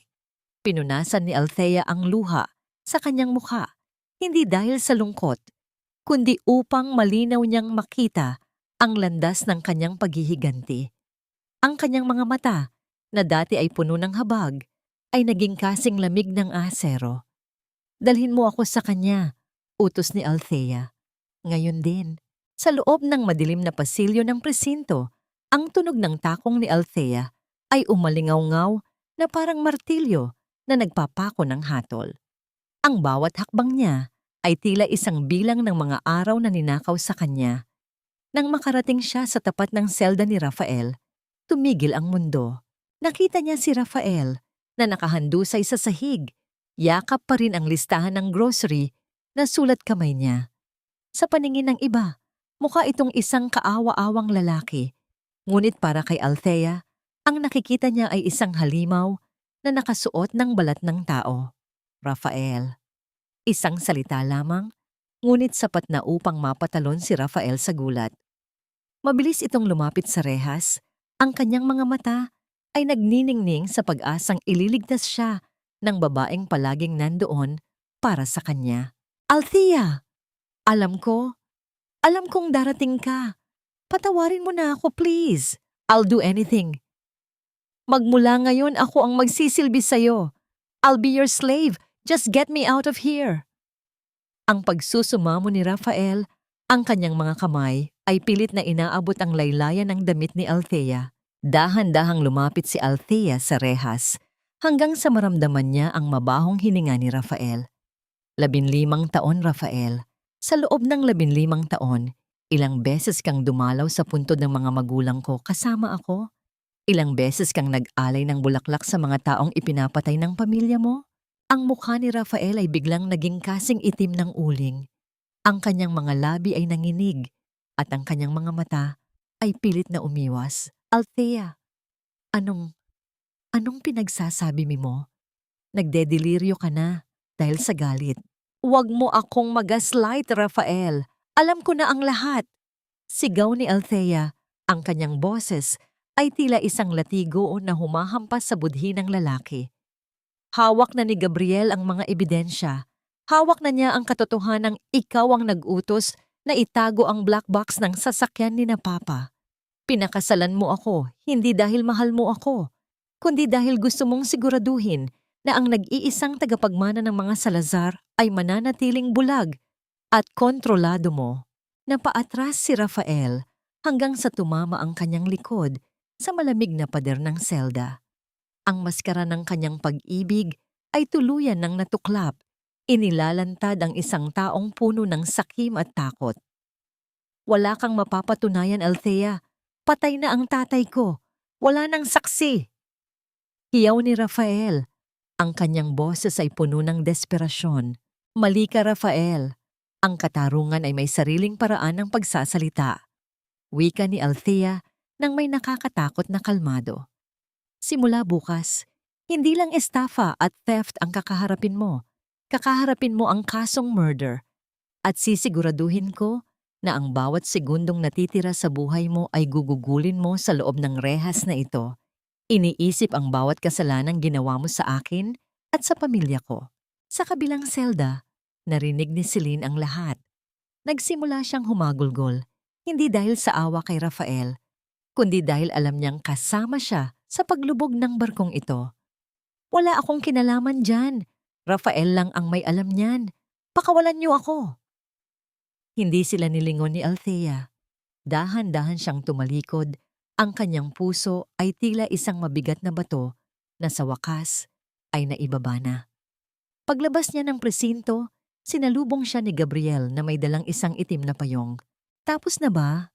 Tanong ni Gabriel. Hindi pa. Sagot ni Althea habang nakatingin sa malayo. Magsisimula pa lang ang tunay na paglilinis. Gusto kong makuha ang bawat sentimong ninakaw nila mula sa mga Salazar. Gusto kong makita silang mawalan ng kahit ang huling hibla ng kanilang dignidad. Habang naglalakad sila patungo sa sasakyan, isang maliit na detalye ang nakakuha ng atensyon ni Althea. Sa gilid ng kalsada, may isang batang paslit na nagbebenta ng sampagwita, basang-basa sa ulan. Naalala ni Althea ang sarili niya noon, maliit, mahina, at walang kalaban-laban. Lumapit siya sa bata at binili ang lahat ng tumpok ng bulaklak. Ibinigay niya ang isang malaking halaga ng pera at hinaplos ang pisngi ng bata. Umuwi ka na. Munting bituin. Huwag mong hayaang patayin ng ulan ang liwanag mo. Nang sumakay si Althea sa sasakyan, ang amoy ng sampagwita ay humalo sa amoy ng bagong pag-asa. Tumingin siya kay Gabriel na ngayon ay nasa tabi na niya. Salamat, Gabriel. Salamat sa pagiging anino ko sa loob ng maraming taon. Bulong ni Althea. Hindi ako anino, Althea. Ako ang iyong kumpas. Sagot ni Gabriel habang dahan-dahang hinahawakan ang kamay ni Althea. At ngayon, ituturo natin ang kumpas patungo sa iyong tunay na kaligayahan. Ngunit sa gitna ng kanilang paglalakbay, isang itim na van ang biglang sumulpot mula sa isang madilim na eskinita at hinarangan ang kanilang dinadaanan. Ang tunog ng mga gulong na kumikiskis sa basang semento ay umalingaw-ngaw sa paligid. Bumukas ang pinto ng van at ilang mga lalaking nakamaskara ang lumabas. Bitbit ang mga bagay na tila hindi maganda ang ipinapahiwatig. Ang puso ni Althea ay muling tumibok ng marahas. Ang mga Montenegro ba ito? O may iba pa siyang kaaway na hindi pa nagpapakita? Manatili ka sa loob, Althea, sigaw ni Gabriel habang mabilis na binubuksan ang pinto ng sasakyan upang harapin ang panganib. Ang ulan ay patuloy na bumubuhos, tila isang saksi sa panibagong bagyong susubok sa katatagan ng isang reynang bago pa lamang nakatayo mula sa kanyang pagkakadapa. Ang bawat pintig ng puso ni Althea ay tila isang tambol na nagbababala ng panganib. Sa loob ng sasakyan, ang tanging naririnig niya ay ang sarili niyang mabilis na paghinga at ang ritmo ng ulan na humahampas sa bubong. Sa labas, sa gitna ng nakakasilaw na ilaw ng itim na van, nakatayo si Gabriel, isang matatag na anino na humaharang sa pagitan ni Althea at ng kamatayan. Huwag kang lalabas, Althea. Ilak mo ang lahat ng pinto. Ang huling utos ni Gabriel bago siya dahan-dahang lumapit sa mga lalaking nakamaskara. Ang mga lalaking ito ay hindi basta-bastang kriminal. Ang bawat kilos nila ay kalkulado. Ang kanilang mga tindig ay puno ng karanasan sa karahasan. Isa sa kanila ang humakbang pasulong, may hawak na isang itim na bagay na kumikinang sa ilalim ng ilaw ng sasakyan. Hindi ito baril, kundi isang mabigat na baton na gawa sa bakal. Ibigay mo sa amin ang mga dokumento, Valeriano. Huwag mo nang pahirapan ang sarili mo. Wika ng lalaki. Ang boses ay malalim at tila nanggagaling sa ilalim ng lupa. Isang malamig na tawa ang kumawala kay Gabriel. Kung sa tingin nyo ay ganoon kadaling makuha ang katotohanan, nagkakamali kayo. Sabihin nyo sa nag-utos sa inyo, kung sino man ang natitirang galamay ng mga Montenegro, nahuli na sila. Ang ebidensya ay nasa kamay na ng mga awtoridad. Sa isang iglap, ang katahimikan ng gabi ay nabasag. Mabilis na sumugod ang dalawang lalaki kay Gabriel. Ngunit si Gabriel, na tila sanay sa ganitong mga sitwasyon, ay mabilis na umiwas. Walang putukan ng baril, walang dugong tumalsik, tila isang sayaw ng depensa at opensa ang naganap sa gitna ng kalsada. Ang bawat hampas at salag ay mararamdaman sa bawat pagyanig ng sasakyang kinalalagyan ni Althea. Pinanood ni Althea ang lahat mula sa loob. Ang kanyang mga kamay ay mahigpit na nakahawak sa kanyang dibdib. Ang takot na nararamdaman niya ay hindi para sa sarili niya, kundi para sa lalaking itinataya ang buhay para sa kanya. Doon niya napagtanto na si Gabriel ay higit pa sa isang tagapagtanggol. Siya ang huling piraso ng kanyang kaligtasan na matagal na niyang kinalimutan. Nang marinig ang papalapit na tunog ng sirena ng pulis, mabilis na nagsibalikan sa van ang mga lalaking nakamaskara. Sa isang mabilis na pagharurot, nawala ang itim na van sa madilim na eskinita. Iniwan ang usok ng gulong na humahalo sa amig ng ulan. Dali-daling binuksan ni Althea ang pinto at lumabas. Hindi alintana ang basang semento at ang lamig ng ulan. Lumapit siya kay Gabriel na ngayon ay nakasandal sa gilid ng sasakyan, hinahapo at may kaunting galos sa kanyang braso. "Gabriel, are you okay? Bakit mo ginawa yon?" Ang nanginginig na tanong ni Althea habang hinahawakan ang mukha ng lalaki.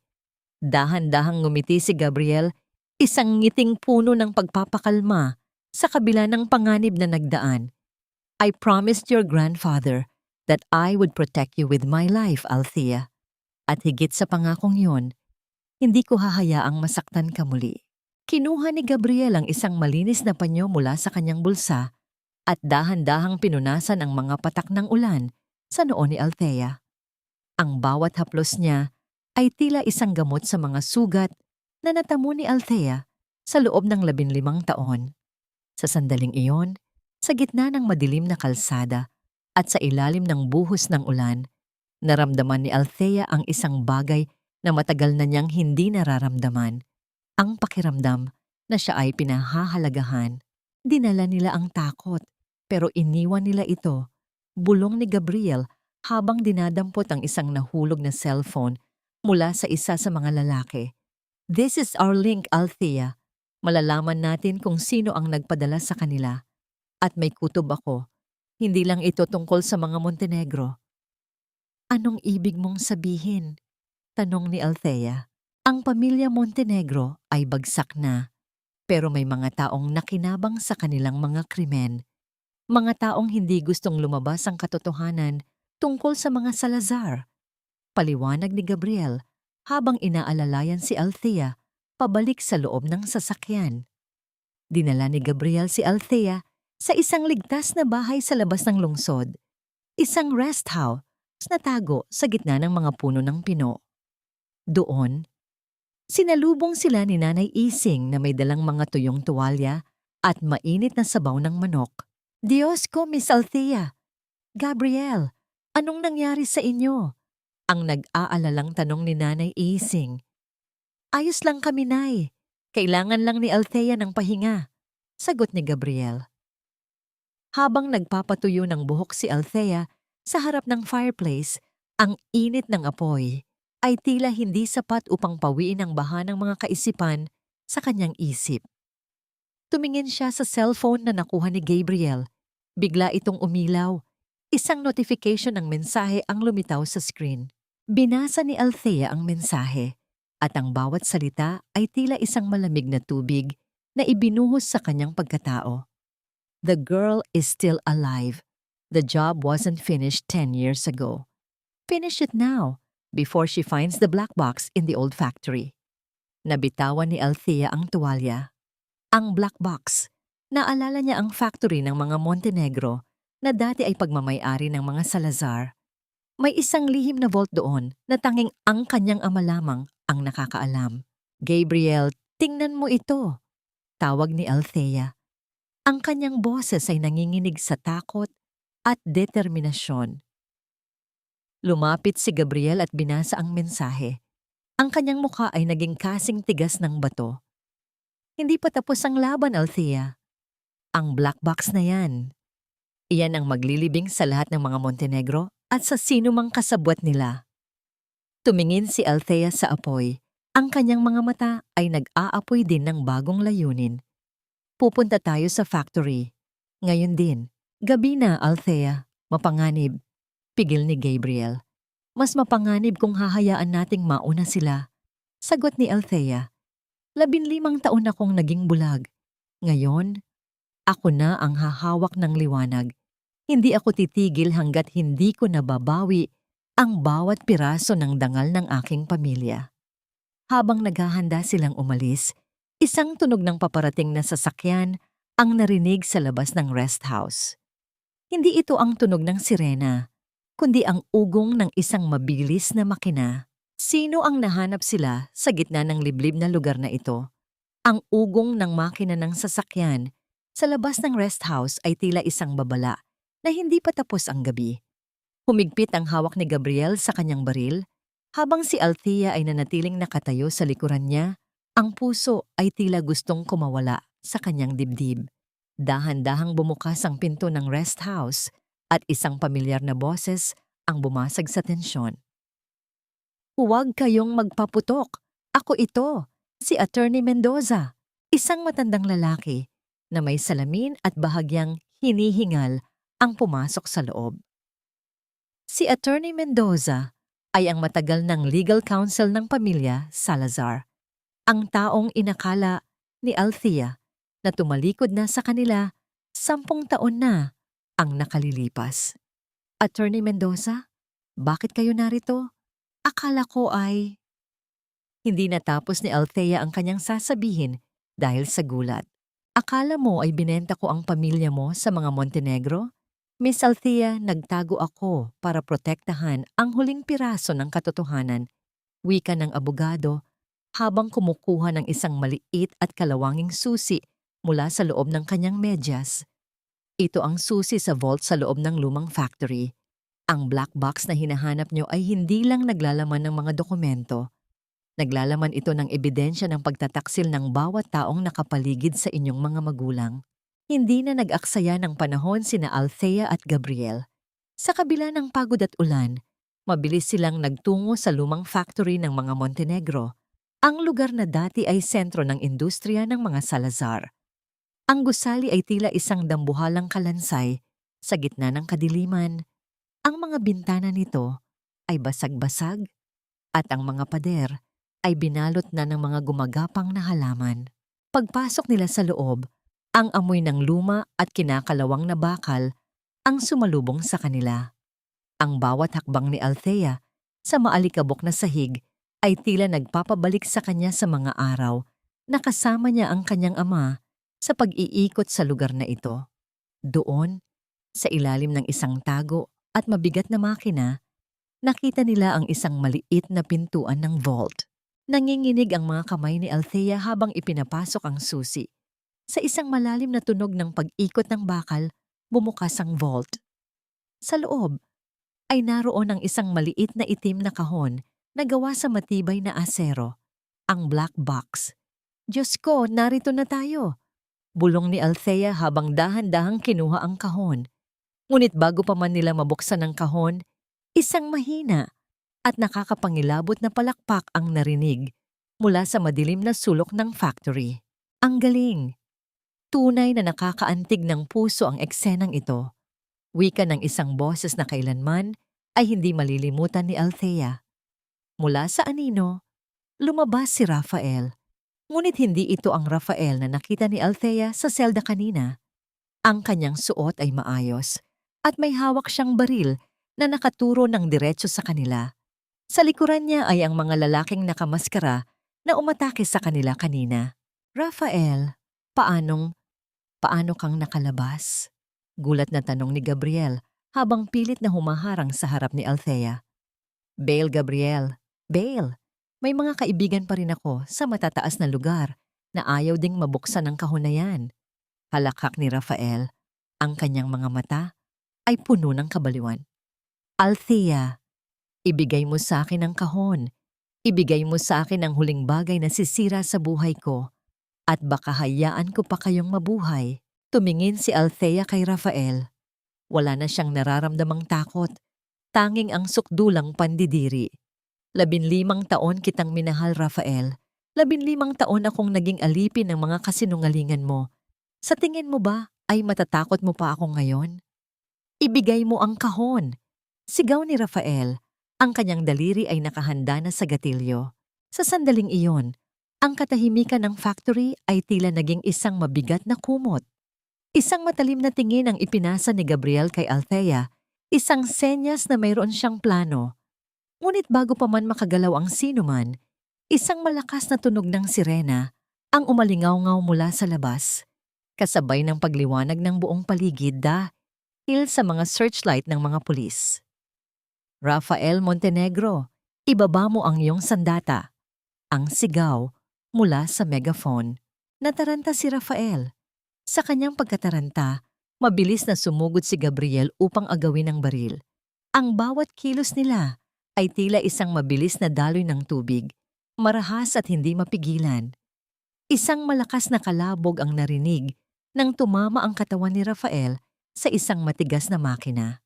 Dahan-dahang lumapit si Althea kay Rafael na ngayon ay nakahandusay sa sahig. Ang baril ay malayo na sa kanyang abot.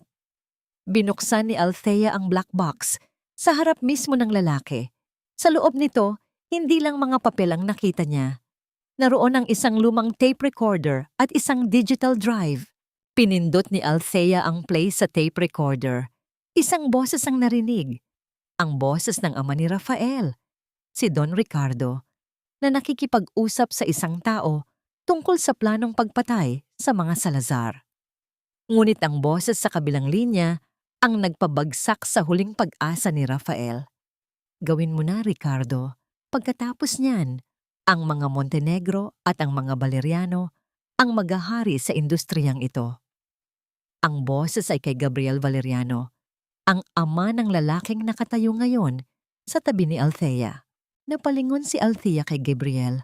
Ang kanyang mga mata ay puno ng bagong uri ng sakit at pagkalito. Gabriel, anong ibig sabihin nito? Tumingin si Gabriel kay Althea.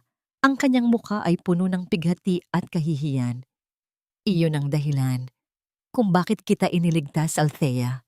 Dahil ang ama ko ang nag-utos ng lahat at ang buong buhay ko ay ginugol ko sa pagbabayad para sa kanyang kasalanan. Ang katotohanan ay tila isang dambuhalang alon na tumama kay Althea. Mas malakas at mas masakit kaysa sa anumang nakaraan.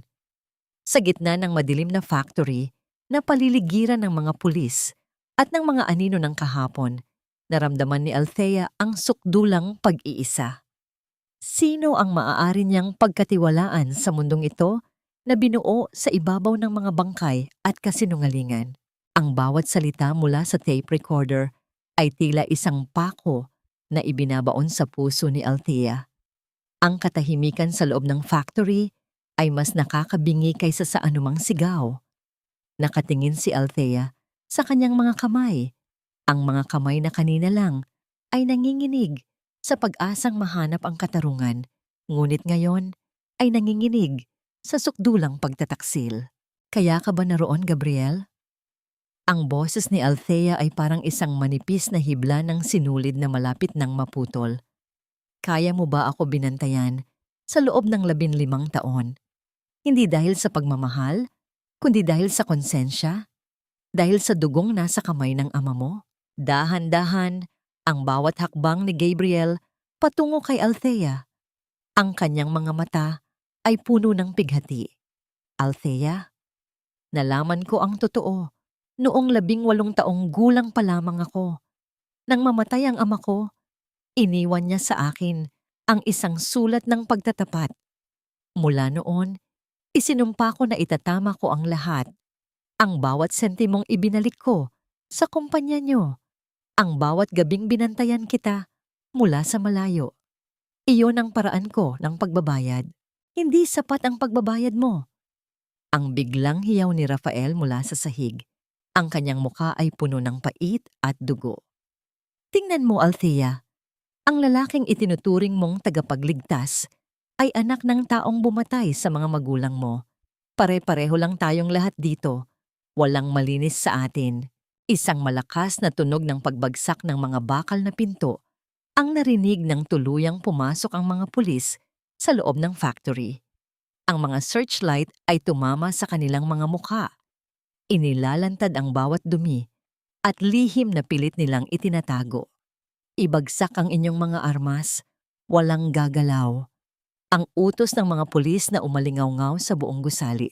Dahan-dahang itinaas ni Gabriel ang kanyang mga kamay. Ang kanyang baril ay dahan-dahang ibinaba sa sahig. Ngunit ang kanyang mga mata ay nanatiling nakatitig kay Althea. Althea, ang black box na hawak mo. Naroon ang lahat. Kasama ang mga dokumentong nagpapatunay na hindi ako nakinabang sa anumang ninakaw ng ama ko. Ibinigay ko ang lahat sa iyo. Ang buhay ko ay sa iyo, Althea. Gawin mo ang gusto mo sa akin pagkatapos nito. Kinuha ng mga pulis si Rafael na ngayon ay wala ng lakas upang lumaban. Habang kinakaladkad siya palabas, tumingin siya kay Althea nang may huling sulyap ng pandidiri at inggit. Mabulok man ako sa kulungan, Althea, habang buhay mo namang iisipin na ang bawat yakap ni Gabriel ay yakap ng isang mamamatay tao. Naiwan si Althea na nakatayo sa gitna ng factory, yakap ang black box. Ang mga pulis ay nagsimulang mag-imbestiga sa paligid. Ngunit para sa kanya, ang mundo ay tumigil na sa pag-ikot. Lumapit sa kanya ang isang babaeng pulis upang alalayan siya. Ngunit dahan-dahang umiwas si Althea. Miss Salazar, kailangan niyo pong sumama sa amin sa opisina para sa inyong statement. Malumanay na wika ng pulis. Tumingin si Althea kay Gabriel. Nakita niya ang lalaking pilit niyang pinagkatiwalaan, ang lalaking nagbigay sa kanya ng bagong pag-asa na ngayon ay nakaposas na rin dahil sa pakikipaglaban kanina. Ang sakit na nararamdaman ni Althea ay hindi na maipaliwanag. Ito ang sukdulan ng 15 taon ng kanyang pagtitiis. Ang malaman na ang buong buhay niya ay naging isang laro para sa dalawang makapangyarihang pamilya. Paglabas nila ng factory, ang ulan ay tumigil na. Ang langit ay dahan-dahang nagkukulay lila sa pagdating ng madaling araw. Isang malamig na hangin ang humaplos sa mukha ni Althea.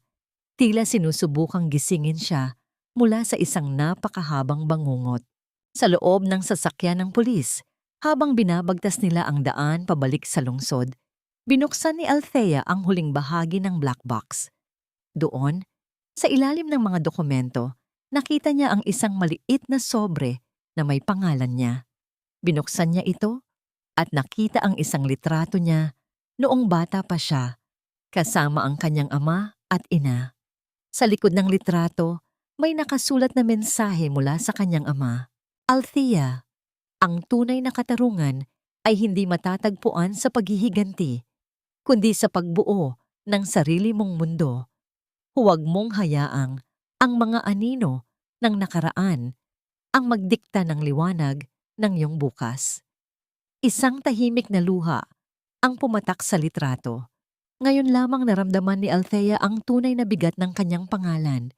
Ang pagiging isang Salazar ay hindi tungkol sa yaman o kapangyarihan. Ito ay tungkol sa katatagan ng loob na manatiling mabuti sa gitna ng isang mundong puno ng kasamaan. Pagdating sa presinto, nakita ni Althea si Doña Aurora na nakaupo sa isang sulok, nakatitig sa kawalan. Ang matapobreng reyna ay ganap ng bumagsak. Nang makita si Althea, sinubukan muli ng matanda na lumapit. Ngunit isang tingin pa lamang ni Althea ay sapat na upang mapatigil ito. Tapos na, Aurora. Wika ni Althea, ang boses ay wala ng bakas ng galit. Tanging kapayapaan na lamang. Ang bawat sentimong kinuha nyo, ibabalik nyo. At ang bawat buhay na kinuha nyo, pagbabayaran nyo sa harap ng batas. Hinarap ni Althea si Attorney Mendoza na naghihintay sa kanya. Attorney, simula na ang lahat ng legal proceedings. Gusto ko ng mabilis na paglilitis. At tungkol kay Gabriel Valeriano, huminto si Althea at tumingin sa kabilang silid kung saan kinukunan ng statement si Gabriel. Gusto kong malaman ang bawat detalye ng kanyang partisipasyon. Kung siya ay nagsabi ng totoo, kung siya ay tunay na nagbayad na, iyon ang kailangan kong malaman. Masusunod, Miss Salazar, sagot ng abogado. Habang naglalakad palabas ng presinto, ang araw ay dahan-dahan nang sumisikat sa horizon. Ang liwanag nito ay tumatama sa mukha ni Althea, tila isang bagong simula. Ngunit sa likod ng kanyang isip, naroon pa rin ang isang malaking katanungan. Kaya ba niyang patawarin ang anak ng taong bumatay sa kanyang mga magulang? O ang katarungang nahanap niya ay magiging isang bagong bilangguan para sa kanyang puso? Ang bawat pintig ng oras sa loob ng silid ng korte ay tila isang mabigat na hakbang patungo sa katapusan ng isang masalimuot na kabanata. Ang malamig na hangin mula sa mga aircon ay hindi sapat upang pawiin ang init ng tensyon na namamayani sa pagitan ng mga taong dati ay magkakapiling sa iisang hapag. Ngunit ngayon ay pinaghihiwalay ng makapal na pader ng batas at pagkakasala. Nakaupo si Althea sa unahan, ang kanyang likod ay matuwid at ang kanyang mga kamay ay payapang nakapatong sa kanyang kandungan. Wala na ang kaba, wala na ang pag-aalinlangan. Sa kanyang tabi ay si Attorney Mendoza na paminsan-minsan ay bumubulong ng mga legal na paalala. Sa kabilang panig naman, sa loob ng dock ng mga akusado, ay naroon si Rafael at Celine. Si Rafael ay hindi na makilala. Ang kanyang mukha ay tila naging isang tuyong dahon, maputla at walang buhay. Ang kanyang mga mata ay laging nakatingin sa sahig, tila hindi kayang salubungin ang liwanag ng katarungan. Sa tabi niya, si Celine ay patuloy pa rin sa kanyang pag-arte. Paminsan-minsang humihikbi ng malakas upang makuha ang atensyon ng hukom. Ngunit ang bawat sulyap ng mga tao sa kanya ay puno ng pandidiri. Tumayo ang lahat para sa pagbasa ng hatol. Ang boses ng court stenographer ay umalingaw-ngaw sa tahimik na silid. Dahan-dahang tumayo si Althea. Naramdaman niya ang isang pamilyar na presensya sa kanyang likuran. Lumingon siya ng bahagya at nakita si Gabriel na nakatayo malapit sa pintuan. Hindi ito nakaposas dahil sa kanyang voluntaryong pagsuko at pagtulong sa kaso. Ngunit ang kanyang mukha ay puno pa rin ng matinding pagsisisi. Isang tipid na tumango ang ibinigay ni Gabriel, isang huling pagkilala sa babaeng minahal niya sa gitna ng mga kasinungalingan. Sa kasong qualified theft at estafa, napatunayang nagkasala sina Rafael Montenegro at Celine Vargas. Ang batingaw ng boses ng hukom ay tila isang hatol mula sa langit. Dahil sa bigat ng mga ebidensyang nagmula sa black box ng mga Salazar at sa mga testimonya ng mga saksi, ang hukumang ito ay naglalabas ng sentensyang habambuhay na pagkabilanggo para kay Rafael Montenegro, kaugnay ng pagkakasangkot sa planadong aksidente 10 taon na ang nakalilipas. Isang malakas na tili ang kumawala kay Celine nang marinig ang kanyang sariling sentensya na 20 taon dahil sa pakikipagsabuatan at pandaraya. Ngunit si Rafael ay nanatiling tahimik. Ang tanging narinig mula sa kanya ay ang marahas na paghinga at ang tunog ng kanyang mga tuhod na tumama sa matigas na sahig nang siya ay mabuwal sa panghihina. Lumingon si Rafael kay Althea. Ang kanyang mga labi ay nanginginig. Althea, patawad. Patawarin mo ako. Tinitigan siya ni Althea ng matagal. Sa sandaling iyon, ang lahat ng sakit ng 15 taon, ang mga gabing siya ay umiiyak, ang mga hapong siya ay minaliit, at ang gabi ng kanyang pag-iisa sa ulan ay tila dahan-dahang lumipad palayo. Ibinibigay ko sa iyo ang kapatawarang hinihingi mo, Rafael. Ang malumanay na sagot ni Althea na umalingaw-ngaw sa buong korte. Hindi dahil karapat-dapat ka, kundi dahil karapat-dapat ang puso ko sa kapayapaan. Ngunit ang kapatawarang ito ay hindi magpapabago sa rehas na kinalalagyan mo. Doon mo pagbayaran ang bawat luha ng aking mga magulang. Habang inilalabas ng mga gwardya si Rafael at Celine, mabilis na lumapit si Doña Aurora kay Althea. Ang kanyang mukha ay puno ng luha at pagmamakaawa. Althea, ang anak ko, paano ang buhay namin? Wala na kaming matitirhan. Huminto si Althea at tiningnan ang matandang babae. Kinuha niya ang isang susi mula sa kanyang bag at ibinigay ito kay Doña Aurora. Iyan ang susi sa maliit na bahay sa probinsya na pagmamay-ari ni Nanay Ising. Maari kayong tumira roon, Aurora. Doon niyo maranasan ang mamuhay ng simple nang walang inaaping tao. Iyan ang huling utang na loob ko sa tatay ni Rafael na naging mabuti sa akin noon. Naiwang nakatulala si Doña Aurora. Hawak ang susi na tila iyon ang kanyang huling hininga. Paglabas ni Althea sa gusali ng korte, ang sikat ng araw ay tila isang mainit na yakap. Sinalubong siya ni Gabriel sa may hagdanan. Ang dalawa ay nanatiling tahimik sa loob ng ilang sandali. Pinagmamasdan ng mga tao at sasakyang nagdaraan sa abalang lansangan ng Maynila. "Ano nang plano mo, Althea?" tanong ni Gabriel. Ang boses ay puno ng pag-aalala. "Ipapagawa ko ang lumang factory, Gabriel. Gagawin ko itong isang center para sa mga kababaihang biktima ng pang-aabuso at mga ulilang tulad ko. Doon ko itatayo ang bagong pundasyon ng pamilya Salazar," sagot ni Althea habang nakatingin sa malayo. "At ako? May puwang pa ba ako sa mundong itatayo mo?" ang mahinang tanong ni Gabriel. Humarap sa kanya si Althea. Dahan-dahang hinawakan ni Althea ang kamay ni Gabriel. Ang init ng palad ng lalaki ay nagdala ng kakaibang kumpas sa kanyang puso. Ang paghilom ay hindi nangyayari sa loob ng isang gabi, Gabriel. Maraming sugat ang kailangan pang gamutin. Pero kung handa kang maghintay, kung handa kang bumuo ng bagong mga alaala na walang bahid ng nakaraan, baka balang araw, ang kumpas mo at ang liwanag ko ay magtagpo muli. Isang ngasang ngiti ang sumilay sa mga labi ni Gabriel, isang nganang ngiti ng pag-asa. "Maghihintay ako, Althea, kahit gaano katagal." Sumakay si Althea sa kanyang sasakyan at habang binabagtas nila ang daan patungo sa puntod ng kanyang mga magulang, binuksan niya ang bintana. Ang hangin ay humahaplos sa kanyang mukha, nagdadala ng amoy ng bagong umaga. Wala na ang bigat, wala na ang mga anino. Narating niya ang sementeryo at inilapag ang isang tumpok ng mga sariwang sampagita sa ibabaw ng marmol na puntod ni na Don Alejandro at ng kanyang mga magulang. "Papa, Mama, Lolo, tapos na po," bulong niya habang dahan-dahang hinahaplos ang mga pangalang nakaukit sa bato. "Ang Althea na iniwan niyo ay hindi na nawawala. Natagpuan ko na ang aking sarili." Sa huling pagkakataon, pumatak ang isang luha mula sa mga mata ni Althea, hindi luha ng pait, kundi luha ng pasasalamat. Tumayo siya ng may panibagong lakas at naglakad palayo, hindi na lumilingon sa nakaraan, kundi nakatingin ng diretso sa isang bukas na puno ng liwanag at pag-asa. Lumipas ang 3 taon na tila isang banayad na agos ng ilog.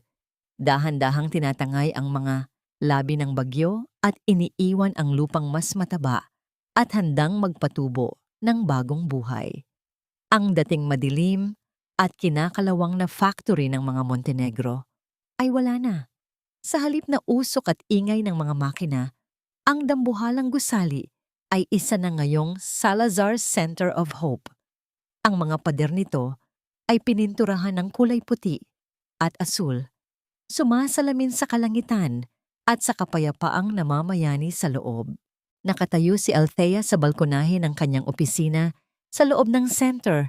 Pinagmamasdan ang mga bata sa ibaba na masayang naglalaro sa malawak na hardin. Sa gilid, may mga kababaihang nag-aaral ng pananahi at pagluluto. Mga babaeng tulad niya noon na minsang nawalan ng boses at dangal. Ngunit ngayon ay natututo ng tumayo sa sariling mga paa. "Miss Althea, handa na po ang mga sertipiko para sa graduation ceremony mamaya." Wika ni Nanay Ising habang dahan-dahang lumalapit. May dala itong isang baso ng sariwang juice. Ang matanda ay tila mas bumata ang hitsura. Wala na ang bakas ng pagod sa kanyang mga mata. "Salamat, Nanay. Hindi ko akalain na aabot tayo sa puntong ito," sagot ni Althea habang tinatanggap ang baso. "Dati, ang tanging pangarap ko lang ay makaluto ng masarap na sinigang para sa taong hindi naman ako pinahahalagahan. Ngayon, nagluluto tayo para sa kinabukasan ng maraming tao. Iyan ang sinasabi ko sa iyo, anak. Ang Diyos ay may paraan ng pagbawi sa bawat luhang pumatak. Ngiti ni Nanay Ising. Paminsan-minsan, nakakatanggap si Althea ng balita tungkol sa mga taong naging bahagi ng kanyang madilim na nakaraan. Si Rafael ay nananatili sa loob ng piitan, unti-unting kinakain ng sakit at ng multo ng sariling budhi. Si Selena naman, ayon sa balita, ay nalubog sa utang sa loob ng bilangguan dahil sa kanyang bisyo. Si Doña Aurora ay naninirahan na sa probinsya, tahimik na nagtatanim ng gulay at namumuhay sa maliit na tulong na pinapadala ni Althea buwan-buwan. Wala nang galit sa puso ni Althea.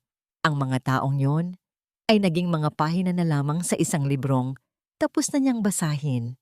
Isang pamilyar na katok ang narinig sa pinto. Hindi na kailangang lumingon ni Althea upang malaman kung sino ito.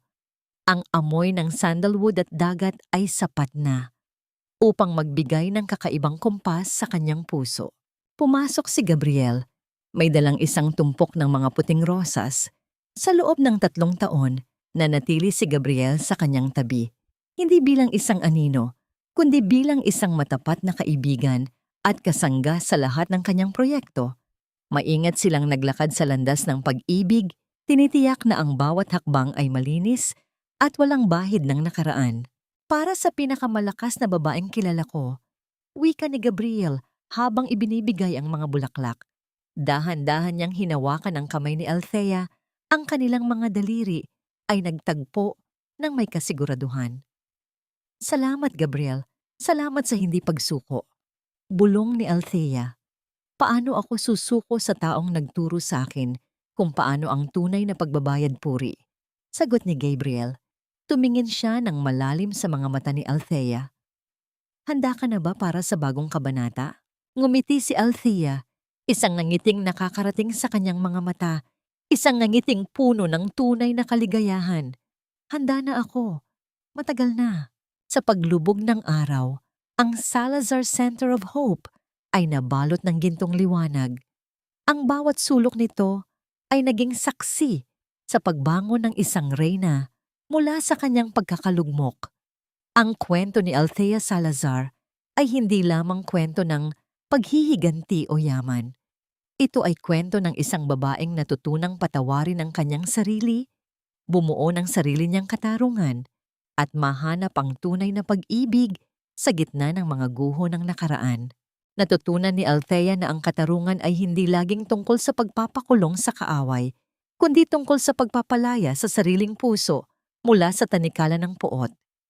At sa bawat paghinga ng bagong umaga, alam niyang ang kanyang buhay ay hindi na isang trahedya, kundi isang walang hanggang awit ng pag-asa.